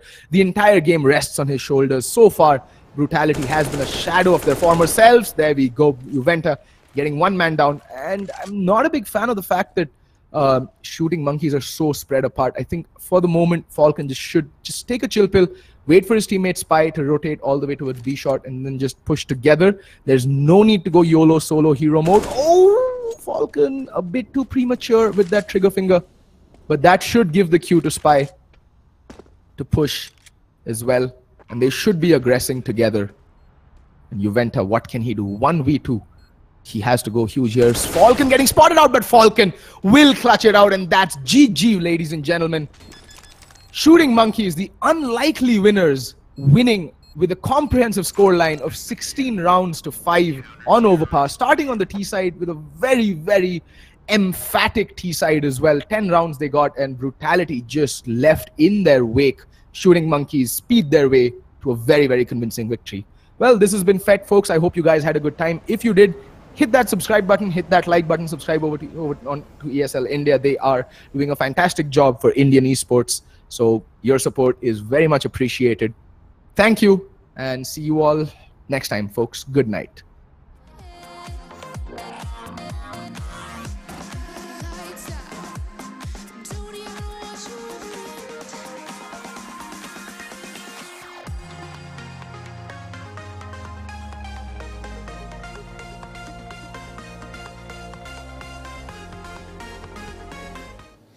Well, today definitely seems like a field day for Team Shooting Monkeys. 16-5 the scoreline against Brutality. Well played, boys. Well played indeed. But isn't it a tad bit late to do this now? You could have done this earlier, throughout the beginning of the fall season there. Come on, everybody. You can't... it's okay, fine. I won't hold that against you. Thank you once again, everybody, for being with us throughout the course of the Brutality vs Shooting Monkeys match. But we have one more game left on the Day 13 live stream of the ESL India Premiership 2017 fall season, brought to you by Omen by HP, HyperX, and Zombie by BenQ. Now, moving on, we have an intense Dota 2 match lined up between Team JMD Vs Akatsuki. So let's quickly head off and find out who these teams are. Alright, starting with JMD Gaming, a Kolkata-based team which has enjoyed victories in the local Dota 2 scene. They entered the summer season through the starter with exceptional performance, rose to the Master League. They attended the summer season finale, turned out to be a giant killer after they beat Team Aggressive 5. Unfortunately, in the fall season, they are experiencing a mixed campaign. They've already played 5 matches, out of which they have only registered 2 wins. Maybe a win today will help them climb up the standings table, whereas the opposition team Akatsuki is based in Nepal, made up of former roster of 4 Miracle along with former few players of 3C4DA. The team is now managed by former 4 Miracle captain Kunal Kunyo Timil Sinha. The team is led by Sagar Madra KC, and as 4 Miracle, the team did not enjoy a good run, but maybe Team Akatsuki can enjoy and disseminate some pain, if you get the puns there, the Naruto puns. Now, in July session, the team has already played 6 games, of which it has won 2. A win in its final match of the July session will ensure that the team retains its spot in the Master League session. So, will Team Akatsuki prevail, or will Team JMD Gaming take the day? We'll find out as and when the game progresses.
Ladies and gentlemen, welcome back to another matchup for the ESL India Premiership fall season. I'm CloudX, you're watching JMD Gaming going up against Akatsuki in a best of one matchup. Now, both these teams haven't quite had the most pristine performance here in the tournament. JMD Gaming, they are facing what could potentially be a relegation scenario for them, while Akatsuki, they haven't performed too well, but they're a little secure, given that they're somewhere in the middle of the pack. JMD, a lot of pressure on them to win this one. They are a team that we have some high hopes from, given that they were the team that took down Aggressive 5 at the Summer LAN. Now, they've chosen to ban out the Bloodseeker and the Venomancer, while Akatsuki has chosen to remove the Pit Lord. We've still got a good amount of reserve time on the clock for both teams here, so we'll have to wait and see what they decide to go with. But for now, I'm expecting some standard stuff coming out from both teams. Given that the Bloodseeker and the Venom were both banned out by JMD Gaming, I'm assuming that this is something that Akatsuki has a personal preference for. Let's see how they choose to adapt.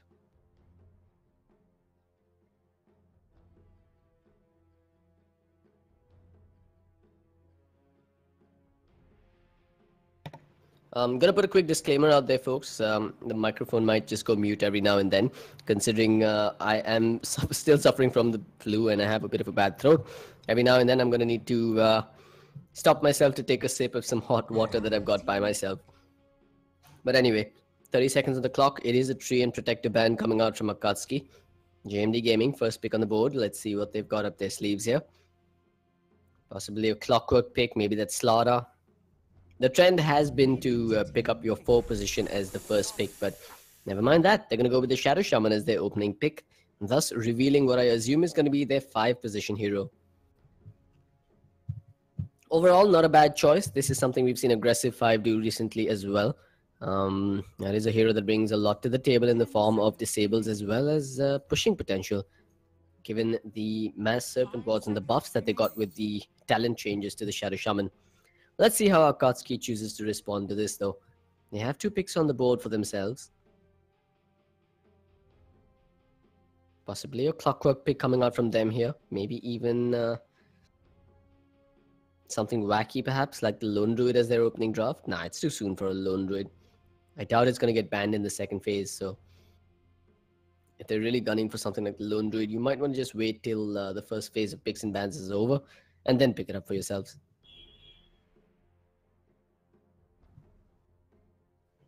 48 seconds, though. They really are dipping into their reserve time here. I wonder if the Shadow Shaman pick really was a curveball coming their way, or if it's something that they were planning on picking themselves. But yeah, it's going to be the Clockwork. That should be their 4 position.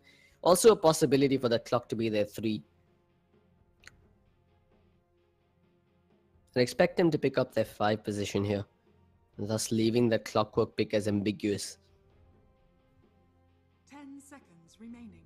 The good thing about an early Clockwork pick is you're now secure for a potential last pick Tinker coming out from JMD.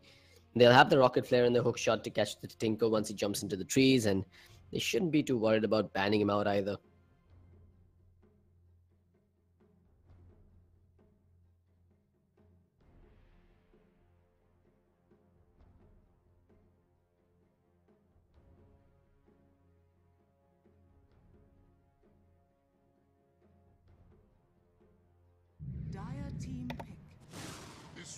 Well, interestingly enough, the metagame is now going to start revealing itself as we get closer and closer to TI7. You know, there's a common belief that that TI has this very own meta, and I, for one, agree with that. We're going to see some certain heroes getting pick and ban preference as the tournament evolves, and particularly past the group stages. That's when most teams pull out all the stops and bring out their A game and their secret strategies. Now, last year, I'm not entirely sure what the secret strategies were, but I do remember a few heroes getting a lot more love than they deserved. This year, there's a lot of speculation that it's going to be the Visage that's going to get some much-needed love. We've already seen some high-tier pub games running those core Visage picks on the middle or the safe lane. We've also seen Monkey King being experimented with on middle lane as well as on occasion with the one-position role. Folks have now started to realize that he's better spent as a core as opposed to running that four-position roaming role, given that he no longer has a stun, unless, of course, you're going to pop the Boundless Strike for it. But I am curious to see whether or not the Visage has trickled down into the Indian meta as well, and whether or not JMD will pick it up for themselves, because I do like the Visage in synergy with the Shadow Shaman. It gives you a lot of physical DPS on heroes that don't need too much farm, just a lot of levels for that matter. And it's also great for taking down towers when you can pound away with the birds and chip away with the serpent wards, or vice versa. That said, Akatsuki does have a fair bit of pick-off potential coming out on their side with the clockwork hook shot initiations and, of course, the disruptor glimpse from the long range. And there's also the fact that Disruptor is one of the heroes with the highest amount of magic damage output in the early stages of the game. Of course, I'm referring to the Static Storm, which does close to about 1,000 magic damage at level 6. That's ridiculous, and it is comparable to an Epicenter for that matter. That is more than enough to really bring down heroes like the Shadow Shaman and possibly a Visage in the early game. JMD, they've recognized the threat that the Disruptor poses, and they picked up the Omni Knight for that magic immunity from the Repel. It's a good pick, one that I can't really argue with. Let's see how the rest of this draft plays out.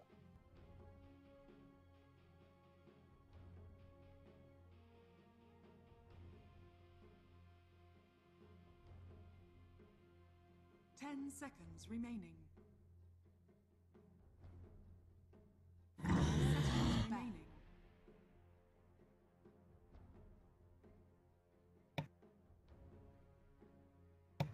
I'm sure a fair few of you are actually missing your regular cast of Vivek. Unfortunately, Vivek is on other duties right now, which is why I'm going to be taking over from him. But the rest of the friendly neighborhood caster will be back in just a couple of days. And for those of you that are new to the ESL India Premiership, whether you're watching the VOD of this game or you're watching this live on Facebook or YouTube, I'm going to give you guys a quick run through of how the tournament works. There's 3 seasons, the summer, fall, and winter seasons. We've ended the summer season already with IQ Dota coming out on top there. We're now in the fall season. Each season is then split up into 3 phases. That's phase 1, phase 2, and phase 3. The teams at the end of phase 3, or rather the teams that remain in the Masters League, which is the highest division of this league at the end of phase 3, will then make it to that season's LAN. So for example, the team that's the top 8 teams that remain in the Masters League at the end of the fall phase 3 will make it to the fall LAN, which is due to happen in Hyderabad later this year. I do expect some of the teams that are not currently in the Masters League to make it to the Masters LAN, or rather the fall LAN. I'm referring, of course, to Signify and now Entity Gaming, who I believe are going to have to start all the way from the Starters League, given their roster changes. But one thing that I do appreciate is the fact that no real team is getting special preference here. If you don't abide by the rules, you got to follow what the rule book has laid out for you. And that applies evenly to teams like Entity Gaming as well. You make a roster change, you got to start all the way from the starters again. But rest assured for Entity Gaming fans out there that they will be able to make it to the Masters LAN if they continue to win through and through. But, you know, enough about them. I've got my eyes on this team, JMD Gaming. They've shown signs of life in the past by taking down giants like Aggressive 5. And, you know, I do think this is a team that has some potential if they keep at it and continue grinding their way through the ladders here. Now, Akatsuki on the other side, I feel like they've been on the back foot for the most part. I mean, they showed some real promise in the previous season when they had a name change, but things have started to go downhill slowly for them. But let's see if they can pull back. That's the beauty of the ESL in your Premiership. You get multiple opportunities to scrim and play official games versus teams of equal and higher skill levels. And if you're good enough, you get rewarded for it. Anyway, back to the draft. You've got a Razor along with Avenge coming out on the side of Akatsuki, while JMD Gaming has chosen to run a Queen of Pain this time around. So I'm assuming this is going to be a mid-Razor versus Quap matchup, a matchup where I think the Quap should be okay. As for JMD, they're still looking for their one-position hero, and also what I assume should be an off-laner, unless that's going to be an off-lane Omni Knight, in which case they're looking for a secondary support, aka their 4-position.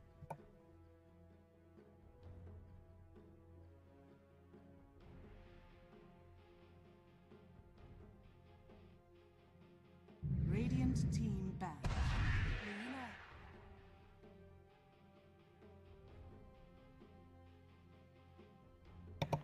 All right. I'm sorry, guys. Excuse me. It's going to be a one-position Luna coming out from JMD Gaming. Team ban.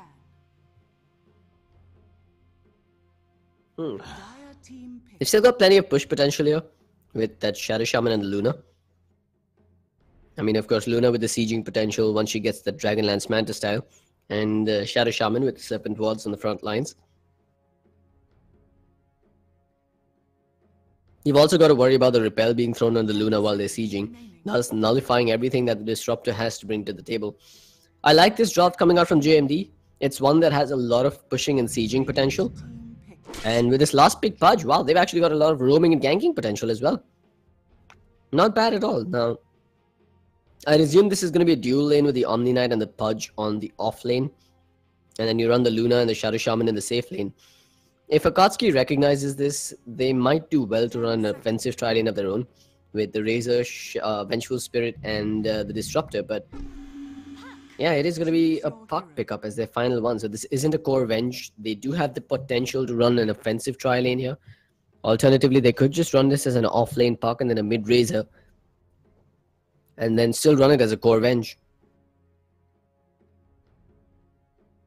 We'll have to wait and find out who's going where on the side of Akatsuki, but I think it's a fairly straightforward laning setup coming out from JMD. Either we're going to see a roaming Pudge or a dual lane with the Pudge and the Omni Knight on the off lane.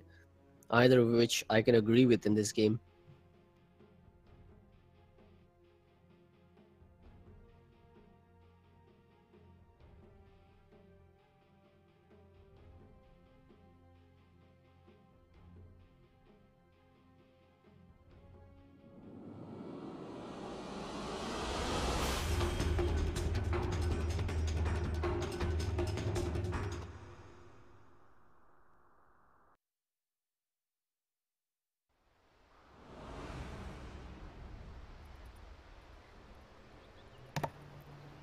Apologies, folks. Just trying to get as many sips of that hot water down my throat before this game gets underway.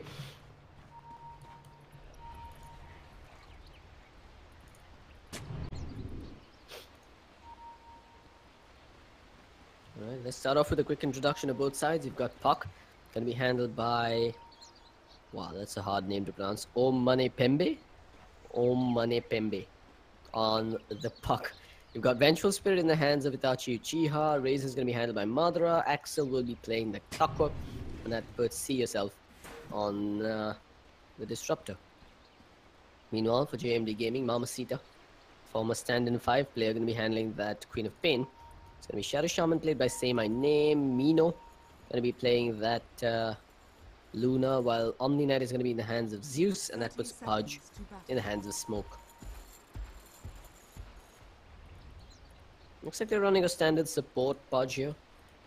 He's going to be waiting in the trees to try and score first blood at level 1, but that movement might just have been spotted out by this Observer Ward, which should let Akatsuki play it safe on this offlane Clockwork.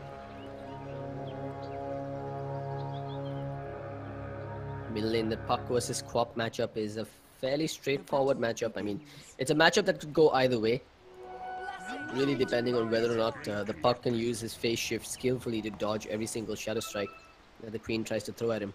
Mamacita sparing no expenses. He's already picked up that point in the Shadow Strike for now. And he's going to be looking to score some kills and maybe even harass the Puck in the early stages. But See Yourself has some plans of his own. He's going to come in and try for the Courier Snipe. In fact, he might just get it here. He's in a perfect position. That Courier should be spotted going into the lane, and yep, this will be a death on the Courier at level 1, putting Akatsuki in a favorable condition going into this game.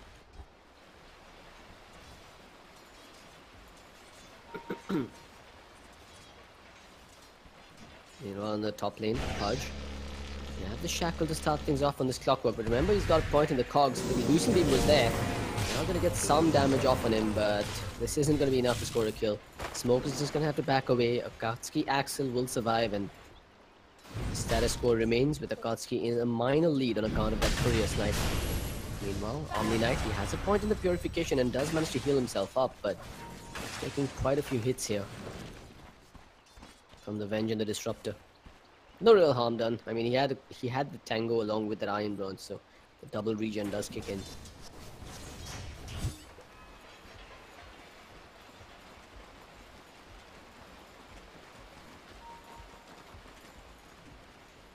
Just gonna quickly adjust volume levels, folks. Everything's gone super soft on me here.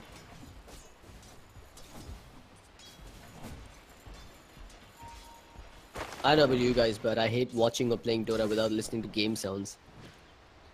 Unfortunately, my game sounds were turned really low. But, looks like we're good to go again. Mamacita going for that second null talisman just to get that last hit advantage in the middle lane. For now, it's 8-4 on the Quap, while 5-2 on the Puck. Puck is just holding on to the phase shift in the last possible moment. Mamacita's not going to bait him out that easily. He is outlast hitting him though, which is a fairly big deal. Meanwhile, Omni Knight just gonna try and chase out See Yourself, who stole his bounty rune in the jungle. This is just really irritating if you're an offlane Omni Knight. And now he's gonna get tagged as well, forced to use some of his mana for that repel, putting him on edge. Perhaps if he had a point in the degen aura, he could have continued to give chase on that disruptor, but he chose to put the point in repel to play it safe. Meanwhile, here comes Axel. They've got the silence as well. The fairy fire was popped. Axel just casually walking in there on the cover of the Invis rune, forcing Mamacita to pop his salve. No first blood just yet, but 3 minutes in, and neither side has managed to close the deal on any of these lanes. But Zeus needs to be careful, because if they manage to get the stuns off, Mamacita's going to be able to steal a fair bit of damage with 2 points in that static link. And that could just be the end of this Omni Knight. At the same time, it looks like the Clockwork's rotation, while it was a failed rotation, now opens up space on this top lane for Minnow and his boys to keep farming. At the same time, Pudge continues to prowl inside the enemy jungle, hoping that the Clockwork comes in here for that bounty rune, so he can get some work done.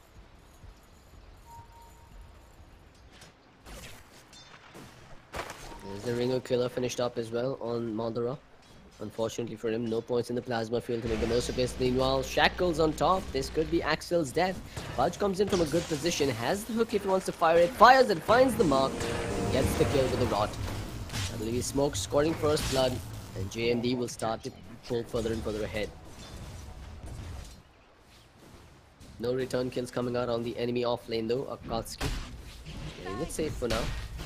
Zeus walks in, gets a purification off on 2, and then repels to get himself out of there.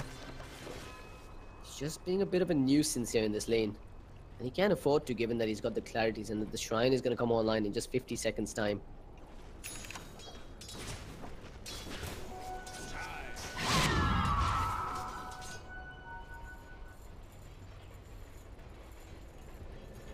Uh-oh, Pudge could be in trouble here.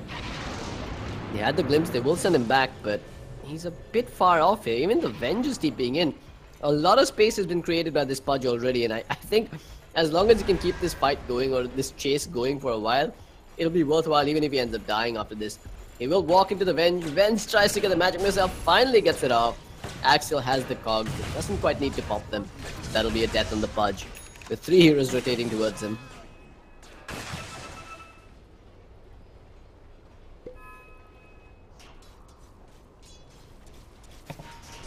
So far, 1 for 1 with JMD getting a really whole lot of farm here on this Luna. 32 and 18. While the Razor on the other side sits at a... Wow, okay, apologies guys. Missed the kill on the middle lane. Looks like Mamacita ends up going down to See Yourself and the Puck. But I'm going to pan my camera back up top, because this is where the next bit of action looks to be happening, with the Venge rotating alongside that Clockwork. This should have been spotted though. There is an Observer Ward in the lane, which is why Minnow's playing it safe on the right side of this lane.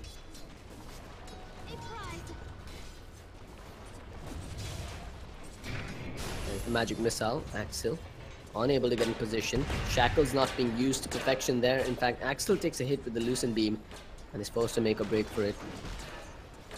That value observer ward that was placed down there, it is going to get replenished here by Say My Name as well.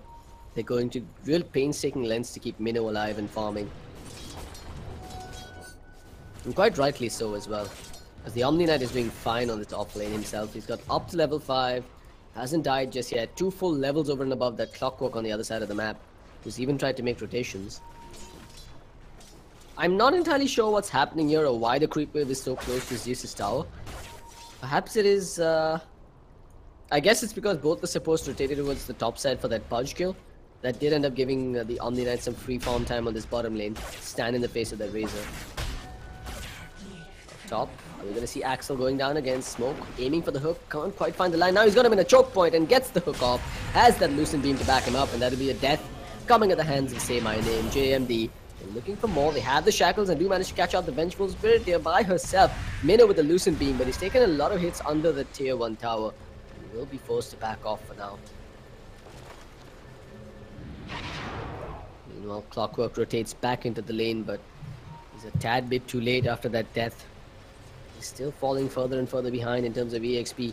Hook is there, along with the ward watching him. A freebie goes in favor of JMD as the Venge ends up hitting the deck. Now they're finally picking out the fact that there might just be an observer ward there. Say My Name with that valuable observer ward being placed down there again. Just allowing JMD to dominate this top lane from all possible angles.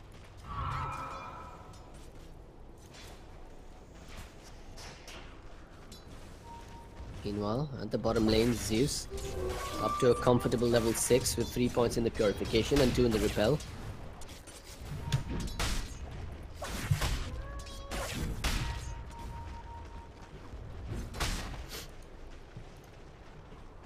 So a quick look at the net worth charts. It is the Luna that's taking the lead here. No Mighty shenanigans coming out from her, however. For now, she is holding on to the money with Treads, Aquila, and a Magic Wand finished up.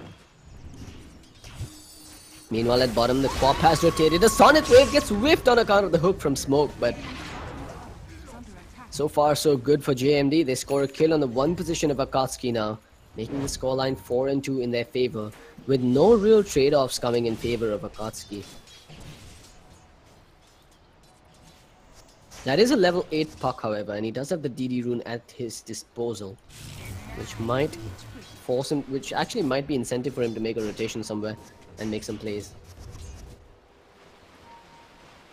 Mino hasn't done any chip damage to this tier 1 tower just yet, but that's about to change as he's gonna get a few hits off on it. Disruptor waiting up top, possibly hoping to get that glimpse closer to his tower. It is a level 2 glimpse, but he's out of range as Mino manages to get himself away. Meanwhile, this Omni Knight is just having a ball of a time here, sitting at about 2,000 net worth with a good 21 last hits on this off lane. Something that really shouldn't be happening. As for the Pudge, he's now been spotted and tagged with the Thunder Strike. This could be his death. Remember, they still have that double damage rune that they're putting to use. Hook flies, doesn't find the mark. The glimpse gonna get used, bringing him closer towards the Disruptor and further away from the Quap. They're just gonna sacrifice Smoke's life here, while the Quap continues to push in the creep wave. JMD losing their Pudge, and the kill going over to the puck does allow Akatsuki some breathing room. Well, the Razor on the bottom lane, unfortunately, isn't getting as much done as he would like up against that Omni Knight here, who's always got the creep wave under his tower.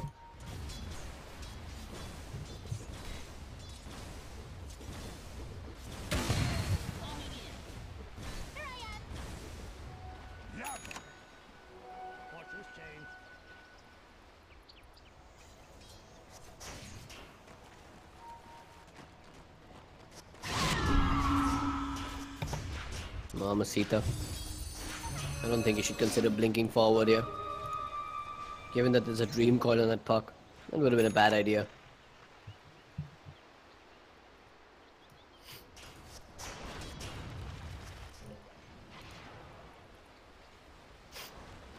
I wonder what this Luna is going to go for next. She has picked up the Morbid Mask, but it remains to be seen whether she's going to finish up the Mask of Madness or head over into a Dragonlance for that extra HP survivability.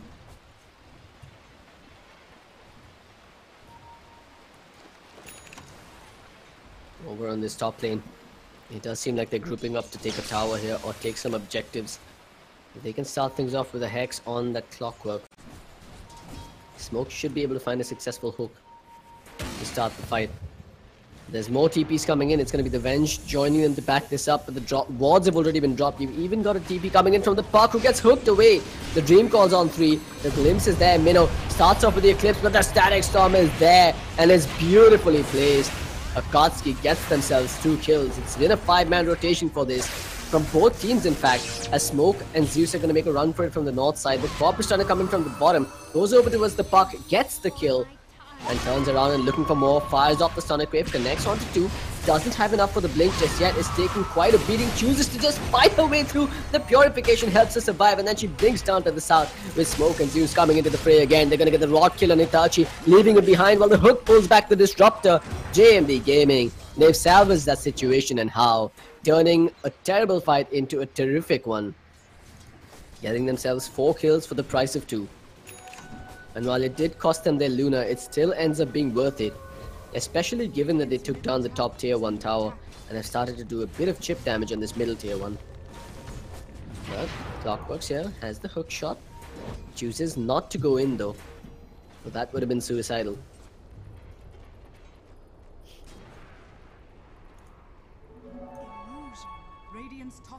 For now it is JMD that are in the driver's seat with about a 3,000 net worth lead. I would assume the EXP lead is somewhat similar as well.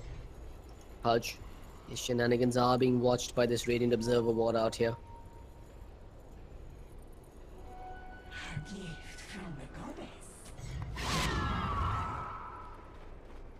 Radiant's bottom tower is under attack. As for Itachi, still just walking around with infused raindrops and a magic wand with those boots. The supports, unfortunately, not getting too much love on the side of the Radiant. Well, that said, with that Static Storm at their disposal, we have seen Akatsuki proving to be a bit of a threat here when JMD tries to group up. Bob coming into the fray here, ends up taking more damage than she dished out. Well, Pudge was hoping to get in position to get the hook off there, but unfortunately couldn't quite find the line on him.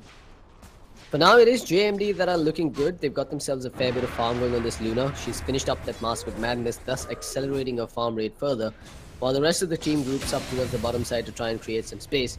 They're hoping for Smoke to start off with the hook so they can make a play, but Smoke's movements are being spotted by an Observer ward again. The storyline here really has been Akatsuki using their wards to try and dodge ganks, while JMD uses their wards to set them up. Unfortunately, this time around for JMD Gaming, it is Akatsuki that has the upper hand when it comes to vision, with 3 Observer wards dotting the Radiant side of the map.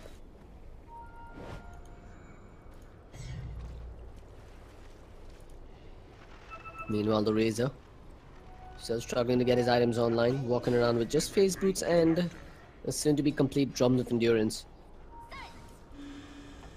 He is tanky, we'll definitely give him that, but when he gets isolated out of position by the Pudge, that's possibly the most problematic thing for him, but never mind that. Pudge gonna miss a hook on Clockwork there, who perhaps would have died after all.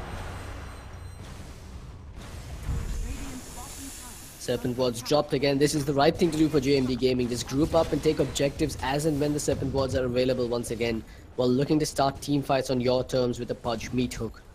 Akatsuki, in no position to defend this, will just back away and sacrifice it to Minnow and the Shadow Shaman.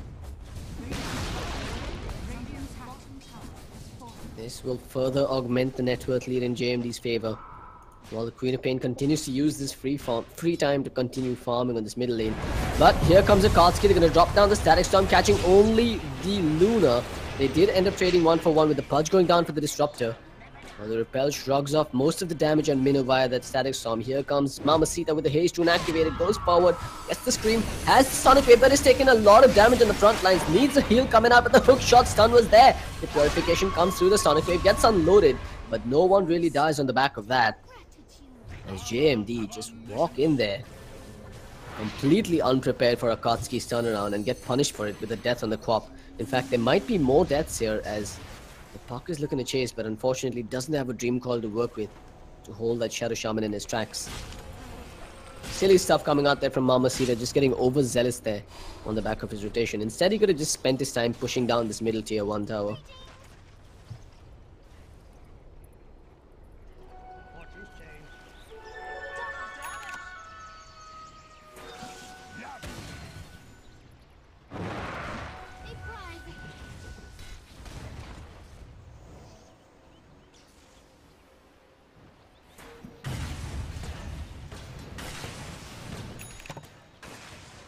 Surprisingly, no smokes being popped by Akatsuki just yet, but Just as I say that, the Disruptor picks up a smoke of the seed of his own. Well, the entire team just starts grouping up at this middle tier 1. JMD can definitely contest this. I mean, the Mass Serpent wards are back online, and a successful team fight here would allow them to take the tier 1 of their own. You've also got the 4-star finished up on the Luna, which gives her a layer of security versus Axel's Clockwork.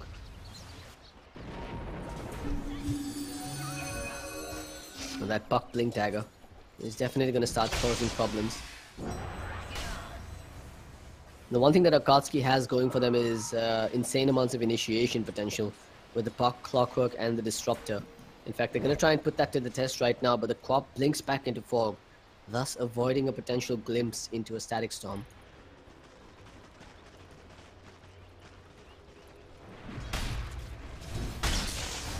I'm a bit surprised that JMD didn't just group up and take this middle tier 1 tower with the Serpent Wards. Perhaps they're waiting for the Sonic Wave to come back online. Or perhaps they're looking to pop a smoke of their own the way they're moving around here. But it looks like there aren't any smokes on the side of the Dire as of now.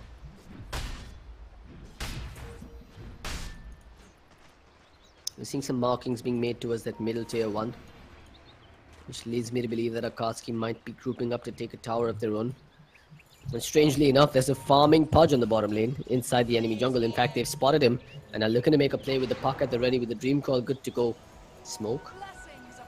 Is he gonna get spotted here? He has been spotted. In fact, they start with the Veil. The Waning Rift was there as well. No Dream Call really needed just yet. They've tagged him with the Thunderstrike, so slowly they're gonna get this kill nonetheless. Dream Call. Well, it's gonna be used to cancel out the Dismember for fear of losing that Disruptor in the fray. A free pickoff, but not entirely free, as JMD decides they're going to use this space to take down the middle tier 1. Wasting no time, they're going to drop those Serpent Wards. Here comes Akatsuki. Ready to fight, ready to take down those wards and farm that little extra bit of money. Glimpse. Not quite finding anyone there. Those Serpent Wards have been farmed up here. JMD might have made a bit of a mistake. Now allowing Akatsuki to push into their tier 1 as well. JMD is ready though. If they can get a hook here in this position. Oh, they're gonna find him! They've got the Razor. They're gonna expend the Sonic Wave as well. The Hex, the Dismember, everything but the Kitchen Sink thrown at him.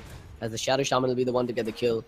Mino gets forced up, rather forces himself forward, fires off the Eclipse, looks to get a kill on that Disruptor, and will get it with Mamacita blinking forward as well.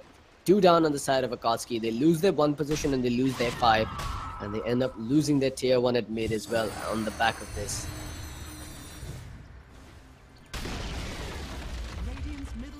That could have gone a lot better for Akatsuki, I have to admit. Razor should have been a bit more careful about the way he was positioning while taking that tier 1 tower.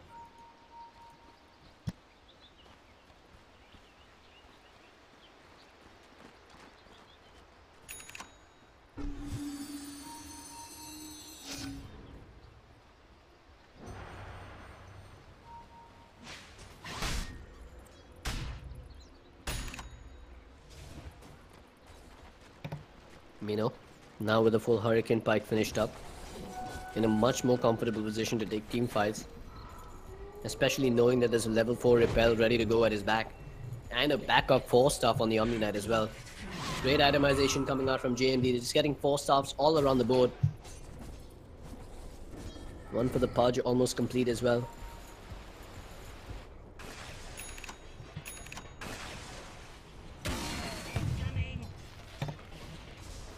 I mean, I do agree with the 4-staffs coming out, particularly versus the Clockwork and the Razor. You want to be able to keep your distance from him while you're cogged in or while you're static link, while the damage is being stolen away from you, courtesy the static link.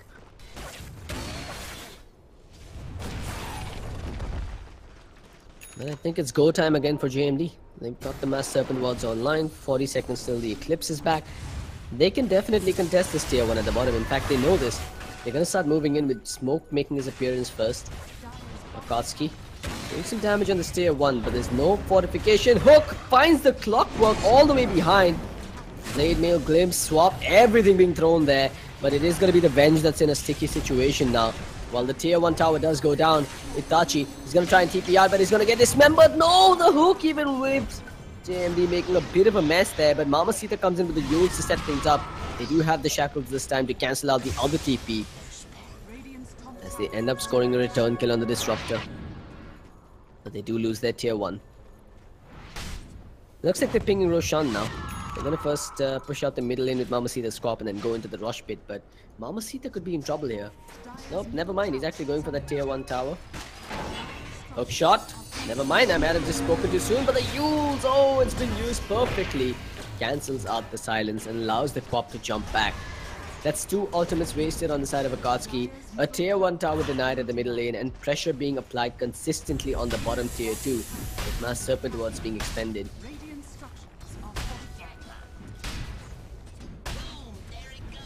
Well, that tower, while it may not go down here, it's still going to take a fair bit of damage from these Serpent Wards.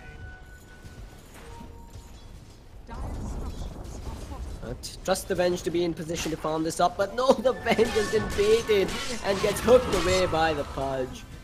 The lack of vision is really starting to hurt the Radiant side. For fear of not knowing where they are, they've got to be playing more carefully. And because of that, this tier 1 might just end up going down after all. Mamacita does have a DD, Runen gets repelled up as well. The tower about to get denied, but the Omni Knight has something to say about it. It's Say My Name, claiming the money for it. That's a 3-1-2 Shadow Shaman that's got an absurd amount of towers under his belt already. JMD are going to pop a defensive smoke to get themselves out of here after a very successful rotation towards the bottom side. To recap, they got themselves a tower at the bottom lane, they've expended the Dream Coil on the middle lane along with that hook shot, and they even got a freebie on the Venge. All in all, things looking good for JMD. Akatsuki they have to pull up their socks here and put that damage from that Razor to use. However, he is going for the Sanj and Yasha, so it's more mobility coming out, almost as if it's a response towards those multiple 4-stars on the side of JMD.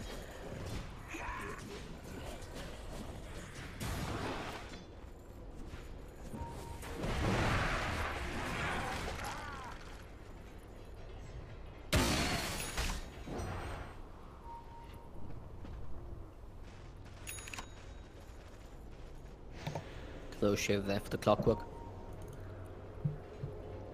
I'm wondering if the Blade Mail was the best item choice here. Yeah, I guess I could agree with it, considering that the Luna's going to be doing collateral damage with those the glaives, and she has no real control over where the Eclipse hits. That's one way to deal with her when she's repelled up. Akatsuki, they might just lose Axel here. The hook is there, and he will go down. The Static Storm's a tad bit too late as the Eclipse was already committed. They end up getting themselves 2 kills and are looking for more. Shadow Shaman has sights on him. They should get this Hex off if he stays out of the Waning Rift. Nope, he gets silenced up, but the Lucent Beam was there to stop him in his tracks. Illusory up towards the south side while the slow kicks in on that Venge. JMD might just want to go back and take objectives instead, and yeah, that's what they're going to do with the Serpent Wars thrown down.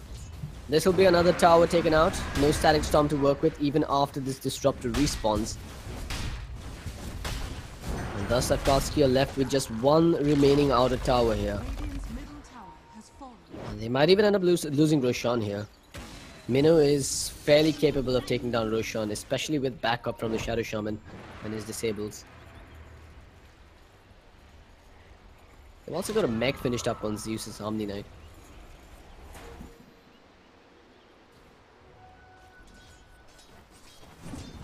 I'm really curious about how Akatsuki plans to stop this illusion rush coming out from JMD Gaming. I mean, the Manta is pretty much complete on this Luna, unless she gets picked off here by this gang, which does look to be very likely at this point. Luna gonna get wrapped around here and has no way of really getting out. In fact, oh, no way! She actually got out of here. And she even made them blow the Dream Coil. The Spidey senses are real. Luna dodges a bullet, and really, that's just twisting the knife into Akatsuki now and throwing salt on their wounds.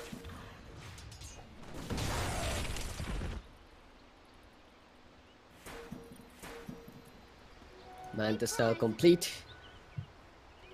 Ultimate's almost online. JMD Gaming look like they're good to go and take another tier 2. However, for now it is the Luna that's going to be defending the bottom lane. Not much of a defense here when you know that the rest of the heroes are on the top side. In fact, hook shot's going to miss. The glimpse will not. The Shadow Shaman in fact gets repelled up and survives through the glimpse. drops a preemptive sentry ward. Smoke will be the casualty, whose TP gets cancelled there. And then they're going to go for Say My Name as well. So 2 supports going down on the side of JMD while the Luna continues to farm and split push this bottom lane. This will force Akatsuki to make a rotation back before they try and take down that tier 2 tower, for fear of Luna doing damage on their tier 3s. Roshan is on the cards here for JMD, but not so much for Akatsuki. They don't have the sustenance to take down Roshan quickly enough. But perhaps with the armor reduction from the Solar Crest and just the 1 point in Wave of Terror, I wonder, maybe they could have taken Roshan after all. Mamacita almost has his Orchid finished up. No Yules on the puck. He chose to go for the Dagon, so that Orchid is going to cause all sorts of pain for him. At the same time, the Greaves are almost complete for the Omni Knight, which means he'll be able to shrug off the puck silence if he gets jumped upon.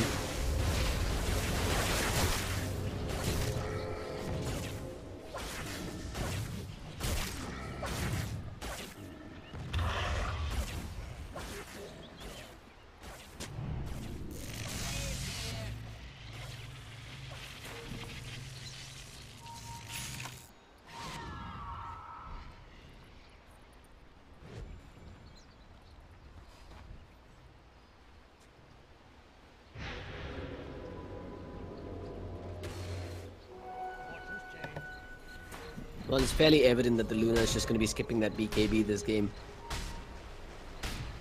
considering you've got the Omni Knight at the back.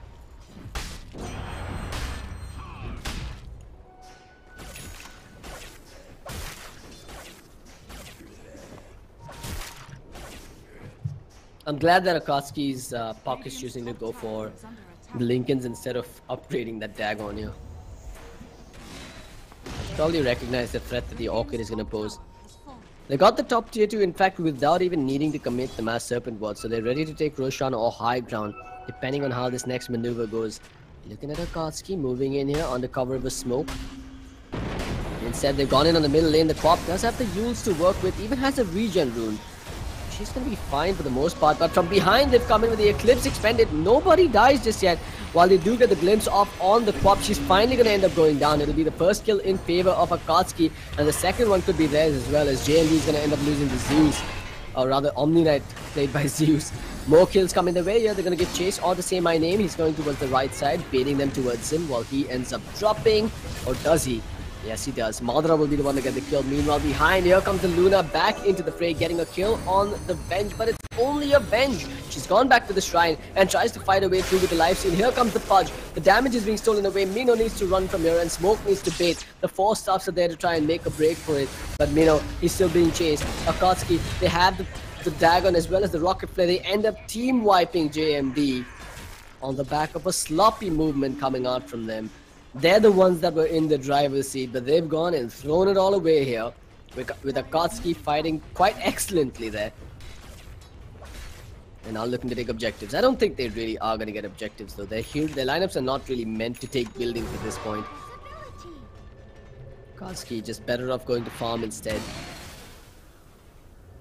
rather than giving away a few more freebies. The problem is that fights started really split up. It feels like JMD are playing as 4+1, with Mamacita not really quite synergizing with the rest of the squad here. It's not the first time we've seen him in a separate position or isolated from his teammates. And without the Quap for that extra bit of burst damage, I'm not entirely sure how they plan to finish off fights that they start. And this is, I mean, the Akatsuki lineup really is a lineup that thrives on long drawn-out team fights where their short cooldowns keep coming back and the Razor can kite around with his mobility and get some work done. And now he's even got a BKB to work with, making him a lot more unkillable. Or rather, entirely unkillable really, because Luna's the only one that's going to be able to hit him.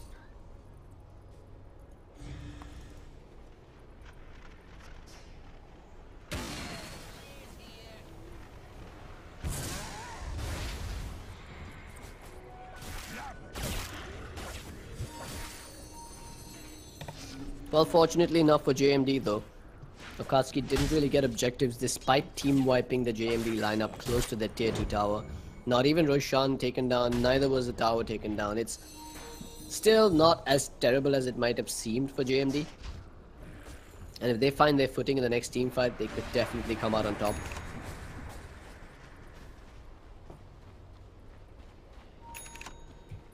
I mean, they've still got about a 10,000 net worth lead.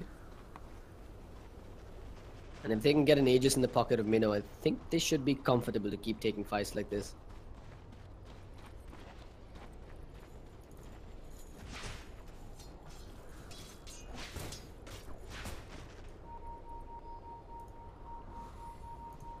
Let's have a quick item check on that puck. It's almost at the Lincoln Sphere, just a recipe to go. Worthy tribute. Well, the clockwork, he's got a hood in addition to the 4-staff and the blade mail now. Things are starting to look scary for JMD Gaming. But that's not going to deter them from popping this smoke here.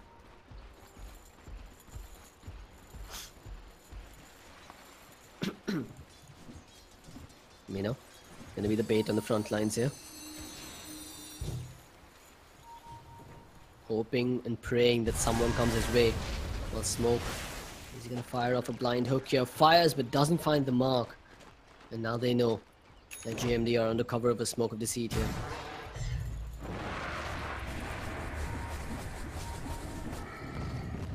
There's no real rush for JMD Gaming though. I mean, they could simply take this game as late as they like and play on the back of an overfarmed Luna with a repel on her.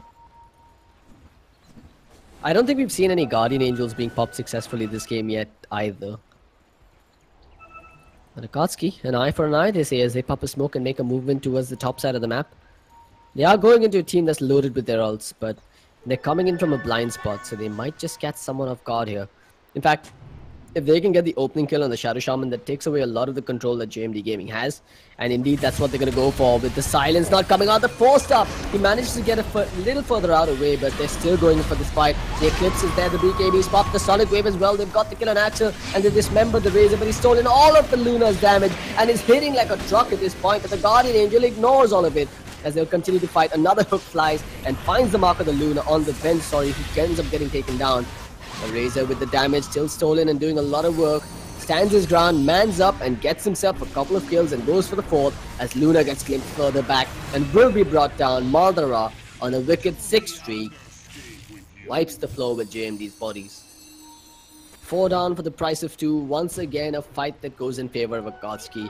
JMD, again, I just cannot agree with that Queen of Pain blinking in and starting with the silence there after they lost their Shadow Shaman, who, despite being a 5-position support, adds so much value with the control from the Serpent, from the Hex and the Shackles at this point. I think the right call there would have been to just sacrifice the Shadow Shaman and get out there while they can. Invis Rune here on the puck allows him to dodge the gank from that Queen of Pain as well. Things just not going as per planned for JMD Gaming, while Akatsuki are slowly starting to threaten the buildings. Meanwhile, bottom, there's a hook shot and a force forward, say my name. Does manage to get away with this 4-staff of his own. Or does he? As the puck has scored a settle with him. Out as quickly as he was in, does manage to get the kill. With 2 on the sidelines for JMD, they're going to end up losing 2 tier 2 towers as well. And Akatsuki are slowly wiping off whatever net worth deficit they had in this game. In fact, are they going high ground here? They're thinking of it, but they probably shouldn't, given that they're a bit low on mana.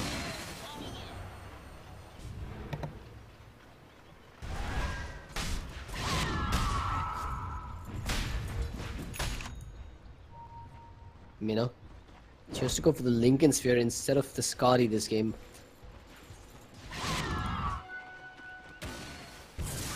I mean, he's still not hitting as hard as he would like, but the Lincolns is going to add a layer of survivability over and above him. All Mother really has to do is walk up to him and get the static link off, but now with the Lincoln Sphere, that's going to be a bit harder to do. Madara hasn't chosen to go for a Hurricane Pike of his own, so he has no other way to trigger the Lincolns. It might just be the right choice coming out from JMD Gaming.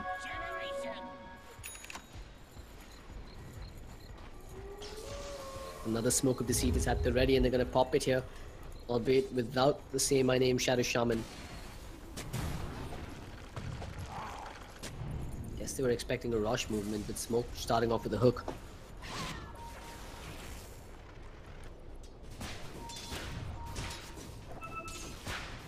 Mamacita not gonna make any adventurous plays here up until he gets his BKB.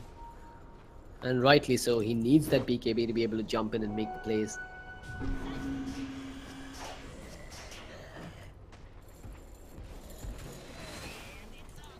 There's a lot of utility items coming out on the side of Akatsuki though. We've got the pipe finished up on the clockwork, which means the Eclipse isn't going to do nearly as much as it was a while ago. And Queen gets rendered effectively useless, barring the Sonic Wave.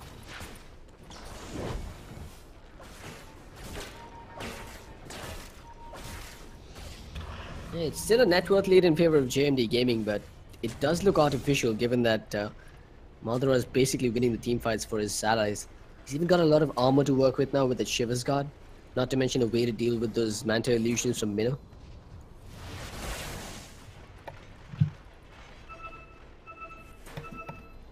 Akatsuki are definitely looking a lot more confident now, venturing further outside their base and pushing out the waves.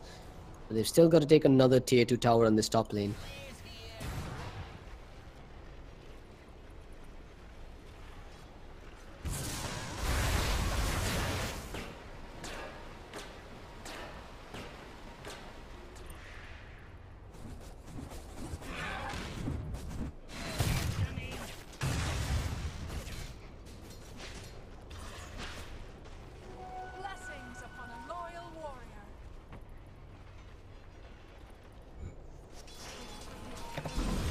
Fudge.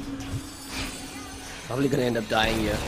That Puck is just way too strong at this point with a Veil and a level 3 Dagon. That was basically another freebie in favor of Akatsuki, but I mean, it was a Puck that was hanging out by himself. It's highly unlikely that the Pudge was expecting that to happen. And now he knows he's no longer in a free position to walk around the map as he pleases. Especially not until he gets that last point in the flesh heap for the extra bit of magic resistance. While it's just 2%, every single point counts versus a Veil Puck.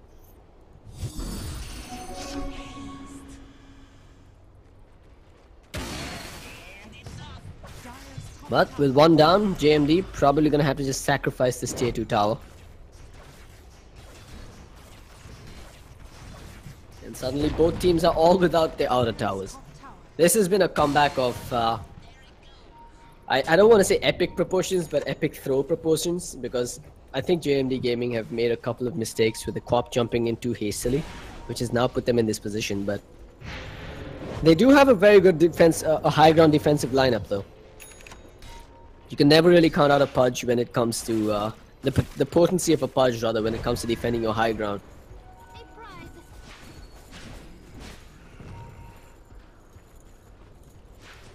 Well, looks like they want to pop a smoke here, but I don't think they have any. Both teams desperately want Roshan at this point. You can feel the tension in the air, but neither side is willing to make that first move in.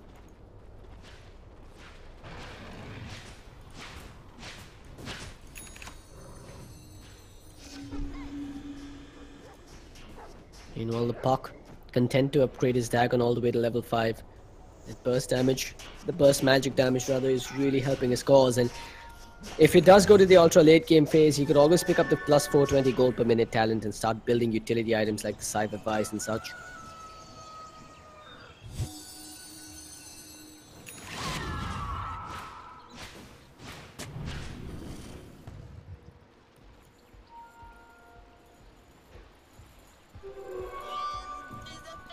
Well, we're yet to see Mamacita unpack that brand new BKB here.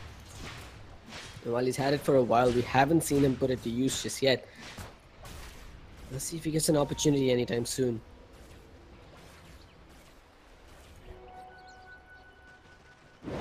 JMD.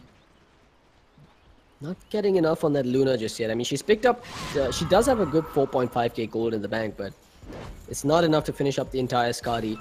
In fact, I'm not even sure if the Skadi is the right choice here. Survivability over, or rather prioritizing survivability over damage this game, especially when you've got someone like the Omni Knight to back you up, is probably a mistake.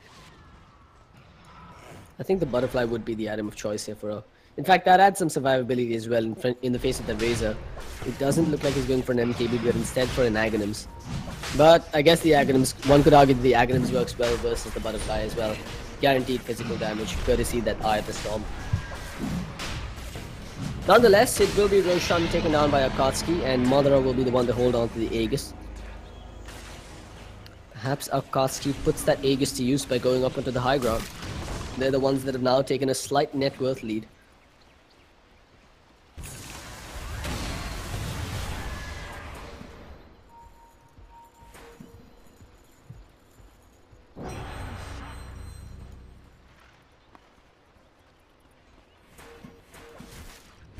He's gonna commandeer the enemy jungle for now. Waiting, hoping that JMD Gaming makes a mistake. Akatsuki. They still left the puck on this bottom lane though, and he did choose to go for the 420 gold per minute talent, so this now puts JMD on a clock. The puck is gonna start getting items at a much faster rate, at least for the next, at least up until he's 6 slotted. And JMD does not want to go up against the Scythe of Vice coming out on that puck.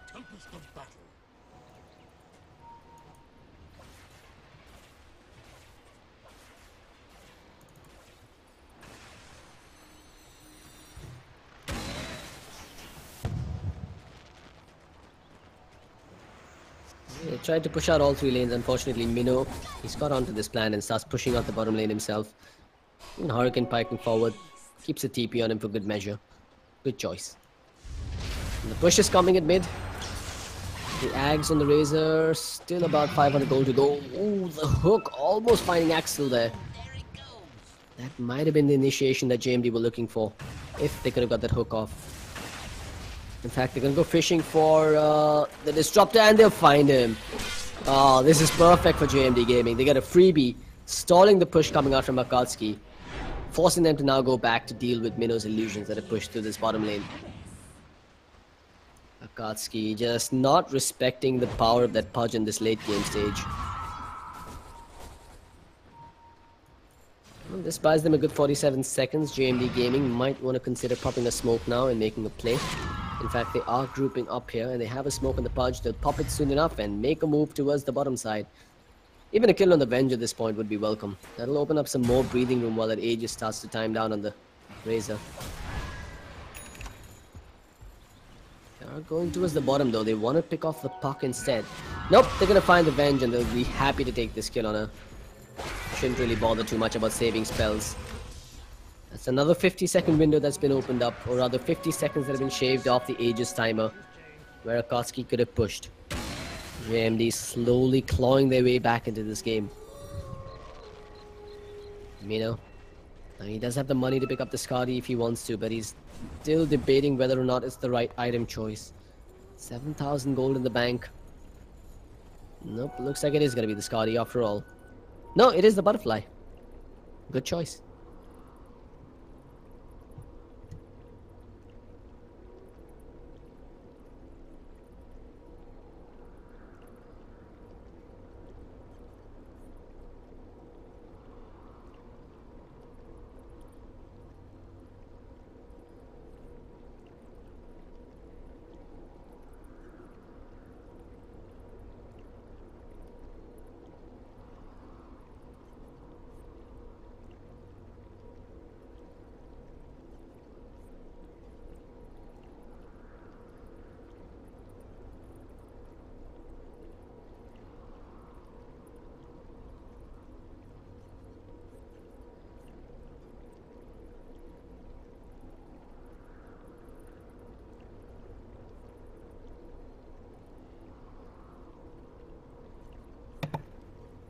Well, fortunately for me, JMD couldn't quite hold their bladder in. Couldn't quite hold the contents of their bladder in, so it gets me some time to get a sip of hot water in as well. But yeah, back to the game. You know, bearings of this game, it's still really hard to tell who's going to come out on top. For a moment, it seemed like Akatsuki might have just had this game in the bag, but the one hook on the Disruptor inside the Dire base was, I think it's pretty game-turning again, with JMD slowly clawing themselves back into the driver's seat. The net worth indicators don't really mean too much, but they're now going to be going up against a Luna with a Butterfly. The game plan in Akatsuki in these team fights has to be to try and trigger the Lincoln Sphere to steal damage from the Luna and to bring down the Omni Knight ASAP. Because once the Omni Knight is down, that means no repels on the Luna, which essentially allows the puck to blow her up with most of that magic damage.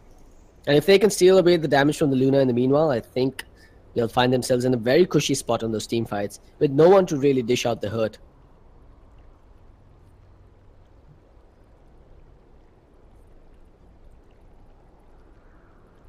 Akatsuki, ready to go. This game is going to get back on the way, but I don't think we're going to see too much of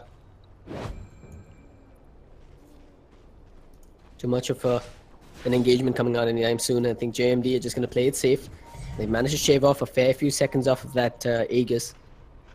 Madara, he's opted to pick up the Aghanim Scepter and is eventually going to build towards that MKB. I believe Roshan should reclaim what is rightfully his in the next 2 minutes or so.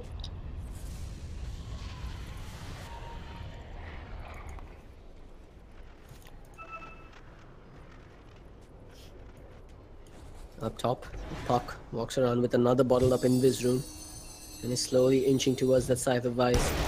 It is time to get rid of that bottle for him and to pick up the Hex for the extra bit of control. If he can jump in, Hex down the Omni Knight first and start the fight on his terms, I think Akatsuki should find themselves in a comfortable spot, but you've also got to watch for Akatsuki, for JMD starting the fight on their terms, because you can never really count out the Shadow Shaman Hex initiation.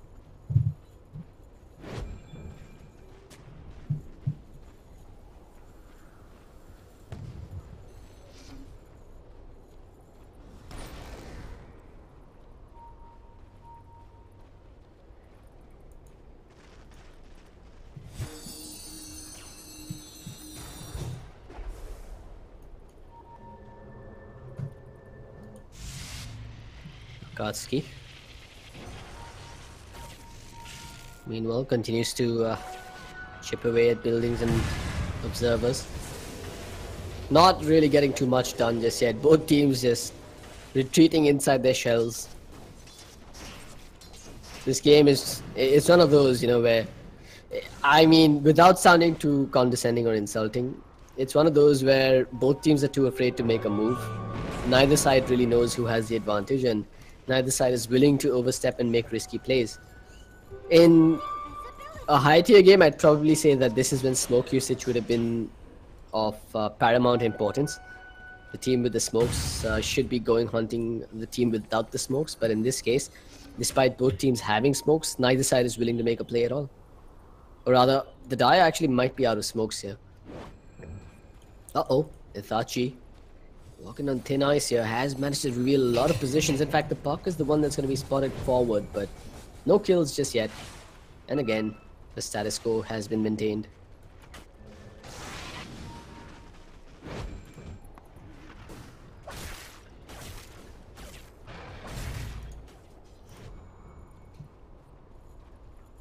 Well, we're getting to that point where Say My Name starts dreaming about Aghanim Scepters and Refresher Orbs as well. Shadow Shaman, he's got a fair bit of work done this game, but his duties haven't ended just yet.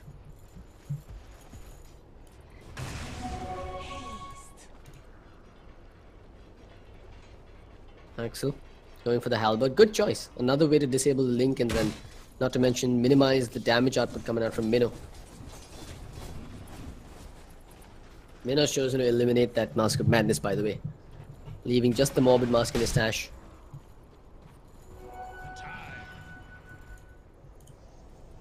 It's gonna be the Satanic next for him, I assume. Well, he's still got the Skadi queued up. He's opted to pick up the Reaver first.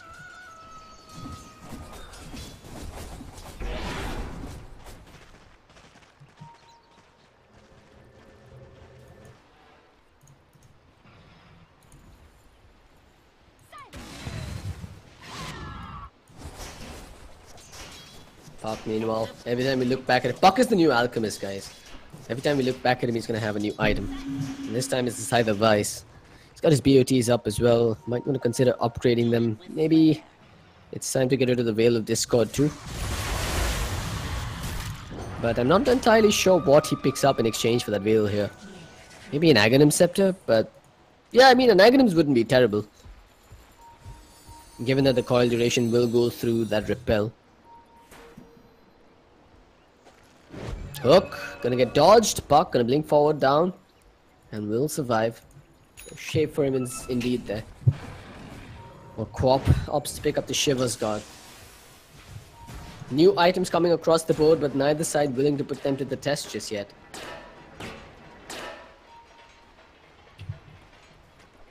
Gosh, it's been like a good 10 minutes since either team has done anything. No kills for the last 10 minutes or so. Maybe more, actually.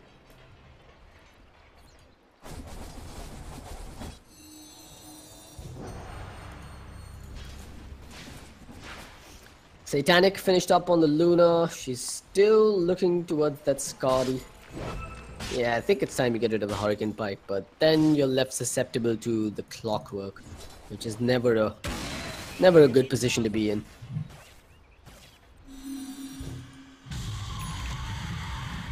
You can definitely start feeling the pressure here for JMD Gaming. Their lanes are being pushed in quite efficiently by Akatsuki.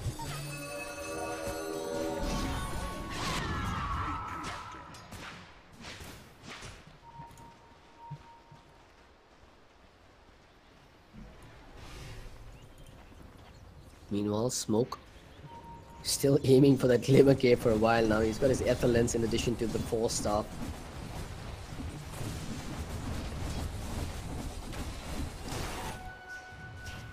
For a 50-minute game, this Pudge isn't doing the best he could, at least in terms of items. He's done a really good job in terms of his hooks, no doubt, and he's actually one of the only reasons that this game is still going on for JMD, given that hook on the Disruptor earlier on. But at 50 minutes, you expect the Pudge to be this tanky beast that's super hard to kill. He's just got 12 Flesh Sheep stacks. Unfortunately, that doesn't really add too much to his life.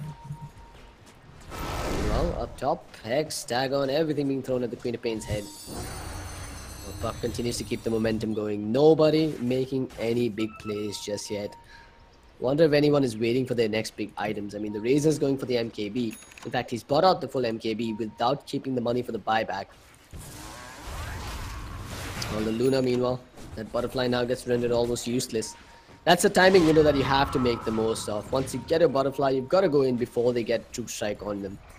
Unfortunately, they've gone and picked up the True Strike before the next fight breaks out, and in addition to that, they've got an Aghanim Scepter to work with on that Razor, so he is going to be dishing out a lot of damage on that Luna, regardless of whether or not he connects the Static Link. I guess they were just waiting for the next Rosh, who's about to respawn soon enough, and that's probably where the next big fight is going to break out. Disruptor, meanwhile, oh wow, okay, we didn't quite look at this. He's got an Aghanim Scepter picked up of his own, which could render all of those items on the side of JMD useless if they start the fight off well. Suddenly, it feels like Akatsuki are the ones in the driver's seat and have never left it.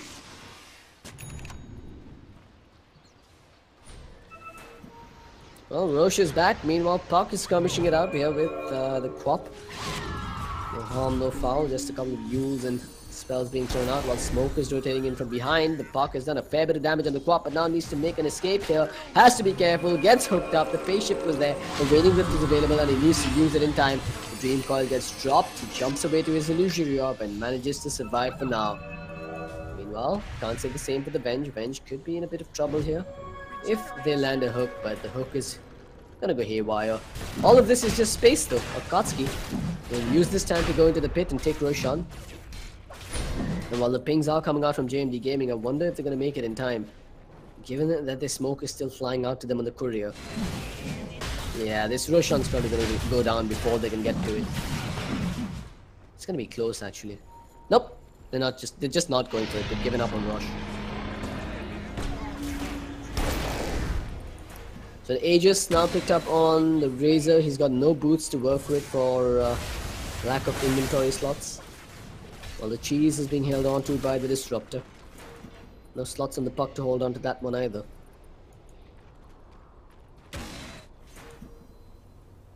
The last Aegis that Akatsuki had, they kind of wasted. They got picked off, both their supports got picked off one after the other, and that shaved off about 2 minutes from the 5-minute Aegis duration. JMD will probably look to make something similar happen again with the Pudge and his hooks, but Akatsuki's got to be more wary about the way they breach high ground. There's always the fact that the Clockwork could jump in at a moment's notice if someone does get hooked by the Pudge. But then they're going to have to deal with the Lunar Eclipse hitting them in the jaw.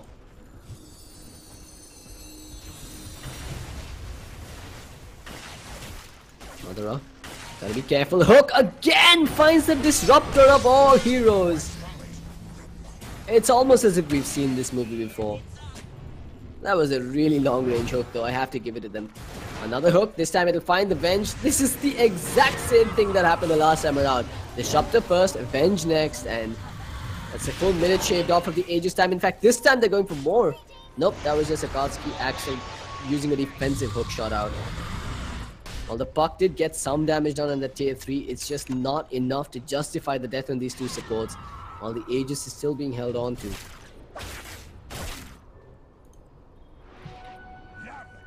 JMD hanging on for dear life here with those two pickoffs. While Akatsuki continues to make a mess of their pushes.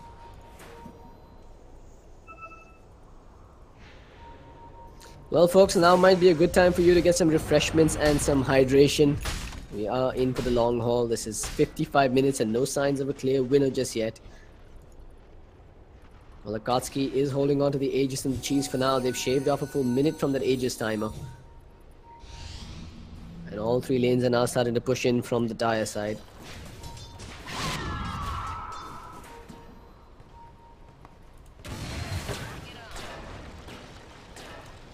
Axel. He's out here by himself and he could be in for a bumpy ride. They're going to go in with a Hex to start things off. The Shackles followed up. Minno's getting in position. The Purification is available if they want to do the damage. They've got the cogs if he's going to cog them in, but he stops out and hook shots away. Axel survives. Well, Puck continues to toy with his food on the bottom side. Mamacita jumps away. The Puck continues to give chase. The Waning Rift was there. He does have the BKB and Mamacita pops it. Meanwhile on the top, another BKB has been popped. It's Madara that's being beaten up here with the Serpent Wards as well. They dropped down the Static Storm. The Guardian Angel was there. Smoke ends up dropping to the Disruptor. While the Aegis has been triggered on the Razor, Minnow still on the front lines, has the repel thrown upon him and starts to do some work. Does have his damage unstolen by the Razor, who's now been shackled up. The Force Staff takes him further away, but Minnow continues the chase. He's going for Itachi Uchiha on the Venge instead. The Hex comes out from the Puck. The Dagon is there as well. The Silence onto the Shadow Shaman. The Shadow Shaman's about to go down, but the Glimmer Cape keeps him going. Minnow with the Lotus Orb upon himself. Nobody's dying just yet. They're just man-fighting each other through and through, while the Sonic Wave finally brings down the Venge. There's the Lucent Beam coming out on Axel as well, but Axel won't be long for life. He ends up dropping while Madara has been slowed by the Shadow Strike. He's got nowhere to go but to the grave as he ends up dropping next as well. The Puck, meanwhile, on the backline survives and ends up getting himself a wicked 6 streak after bringing down that Shadow Shaman after all. But it is going to be JMD that now starts to threaten high ground themselves, with Minnow leading the charge. Butterfly going to be able to help his case here. 2 buybacks post out, one from the Razor, one from the Clockwork. While the Puck still wants to give chase, gets that Dream Coil off. Repel won't save you versus the Aghanim except the Dream Coil, my friend. While Mamacita's gonna get hexed up. They've got a fair bit of damage done on the Puck himself, but Puck does end up getting the kill on the Omni Knight, forcing the Queen of Pain to jump away from a BKB Razor. That's 2 of his BKB charges expended for almost naught. Meanwhile, the Pudge once again fishing for a pick-off. Instead, he's going to be the one that's going to get jumped upon here by Akatsuki. Puck, Smoke, still okay for now, while Minnow is hoping that Smoke could get the hook off, and then the hook shot's going to miss, while Puck goes in, gets that Waning Rift off. They still have a Mantis Style, but there's the Lincoln's triggered along with the Dagon and the Hex coming through. The Hex comes out while the BKB is popped by Mamacita, who's having his damage stolen, blinks away immediately, not losing too much of his life. And the Pudge with another Glimmer Cape just walks through them right in the middle of the fray. That could get glimpsed back. No glimpse for 4 seconds though. What are these clowny fights all over the map here? Like neither side is getting their bearings right. I'd say JMD comes out slightly on top in that fight. I mean, they did end up losing a few stragglers on the retreat, but the Luna walks away with the life and all her money still intact. And looks like she's got the BOTs finished up now. Might be a better idea to get the Moonshot first instead of replacing one of her core items. Or you could always replace the Hurricane Pike with the Skadi and rely on that damage output. Wonder if a Deadless is the better choice than the Skadi though. Or an Assault Cuirass for that matter.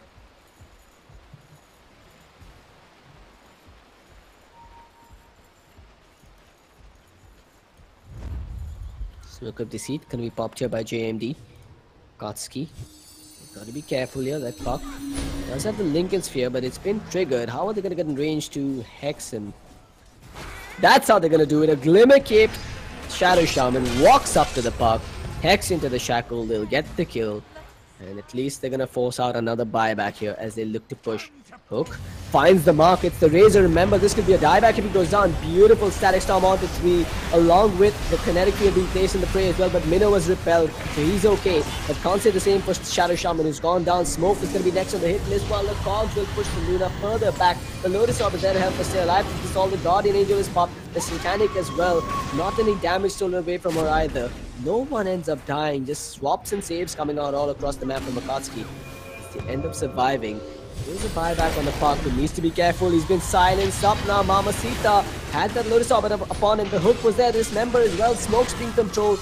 Or rather, he's controlling the Razor. But where's the Luna and where's the damage? She's been disarmed for now, but comes back into the prey. Tries to do what she can. The Satanic still on cooldown. That's a dieback on the puck. And it's going to be more deaths on the side of Akatsuki. They'll lose Axel, who's got a dieback on himself as well. And it's going to be the Disruptor that goes down next. Itachi Uchiha is going to be next on the hit list, who dies to the Purification from Zeus. That's 4 down with just 1 buyback available on the bench. This could be all she wrote for Akatsuki, as JMD are ready to take buildings. In fact, they're just going for the jugular, going for the TFOs and going for the win. They've got a 70-second window without the clockwork and 90 seconds without the puck. If they can score a kill here on any of these scores, it's all over for Akatsuki. Akatsuki off the BKB on Maldaro. The swap was there into the fountain, and at the very least they're going to get the kill on the Pudge, but the TFOs have fallen and the throne is less exposed. There is a fortification available to delay this a little bit, but with the bench going down for 90 seconds now, this is it.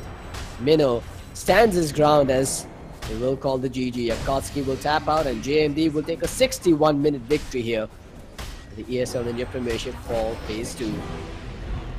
Really a crucial victory for them, I have to say, because they are quite close to facing relegation and they need every single win that they can possibly get going forward. Akatsuki, I believe their score stands at 6-6 or 6-7. I may be mistaken. You can check the tables on pro.eslgaming.com/India. But anyway, thanks for tuning in, guys. This is where I'm going to sign out and get myself a nice hot cup of water. Hope you guys have enjoyed. Have a great evening. Have a great night. I will see you tomorrow, 8 p.m.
Definitely JMD Gaming's day here today against Team Akatsuki from Nepal. They seized the day by winning this Dota match against their opposition here. Well done, boys. Well done indeed. In fact, Team Akatsuki has not had a great run in the fall season July session so far. So maybe around the next phase, hoping for the fact that if they don't get relegated, they can mend their ways. But for now, ladies and gents, everybody who joined us on the YouTube gaming channel of ESL India, I thank you all, first of all, for joining us. This was day 13 live stream of the ESL India Premiership 2017, brought to you by Omen, by HP, HyperX, and Saviweb BenQ. We'll be back again tomorrow with more CR, CSGO, and Dota 2.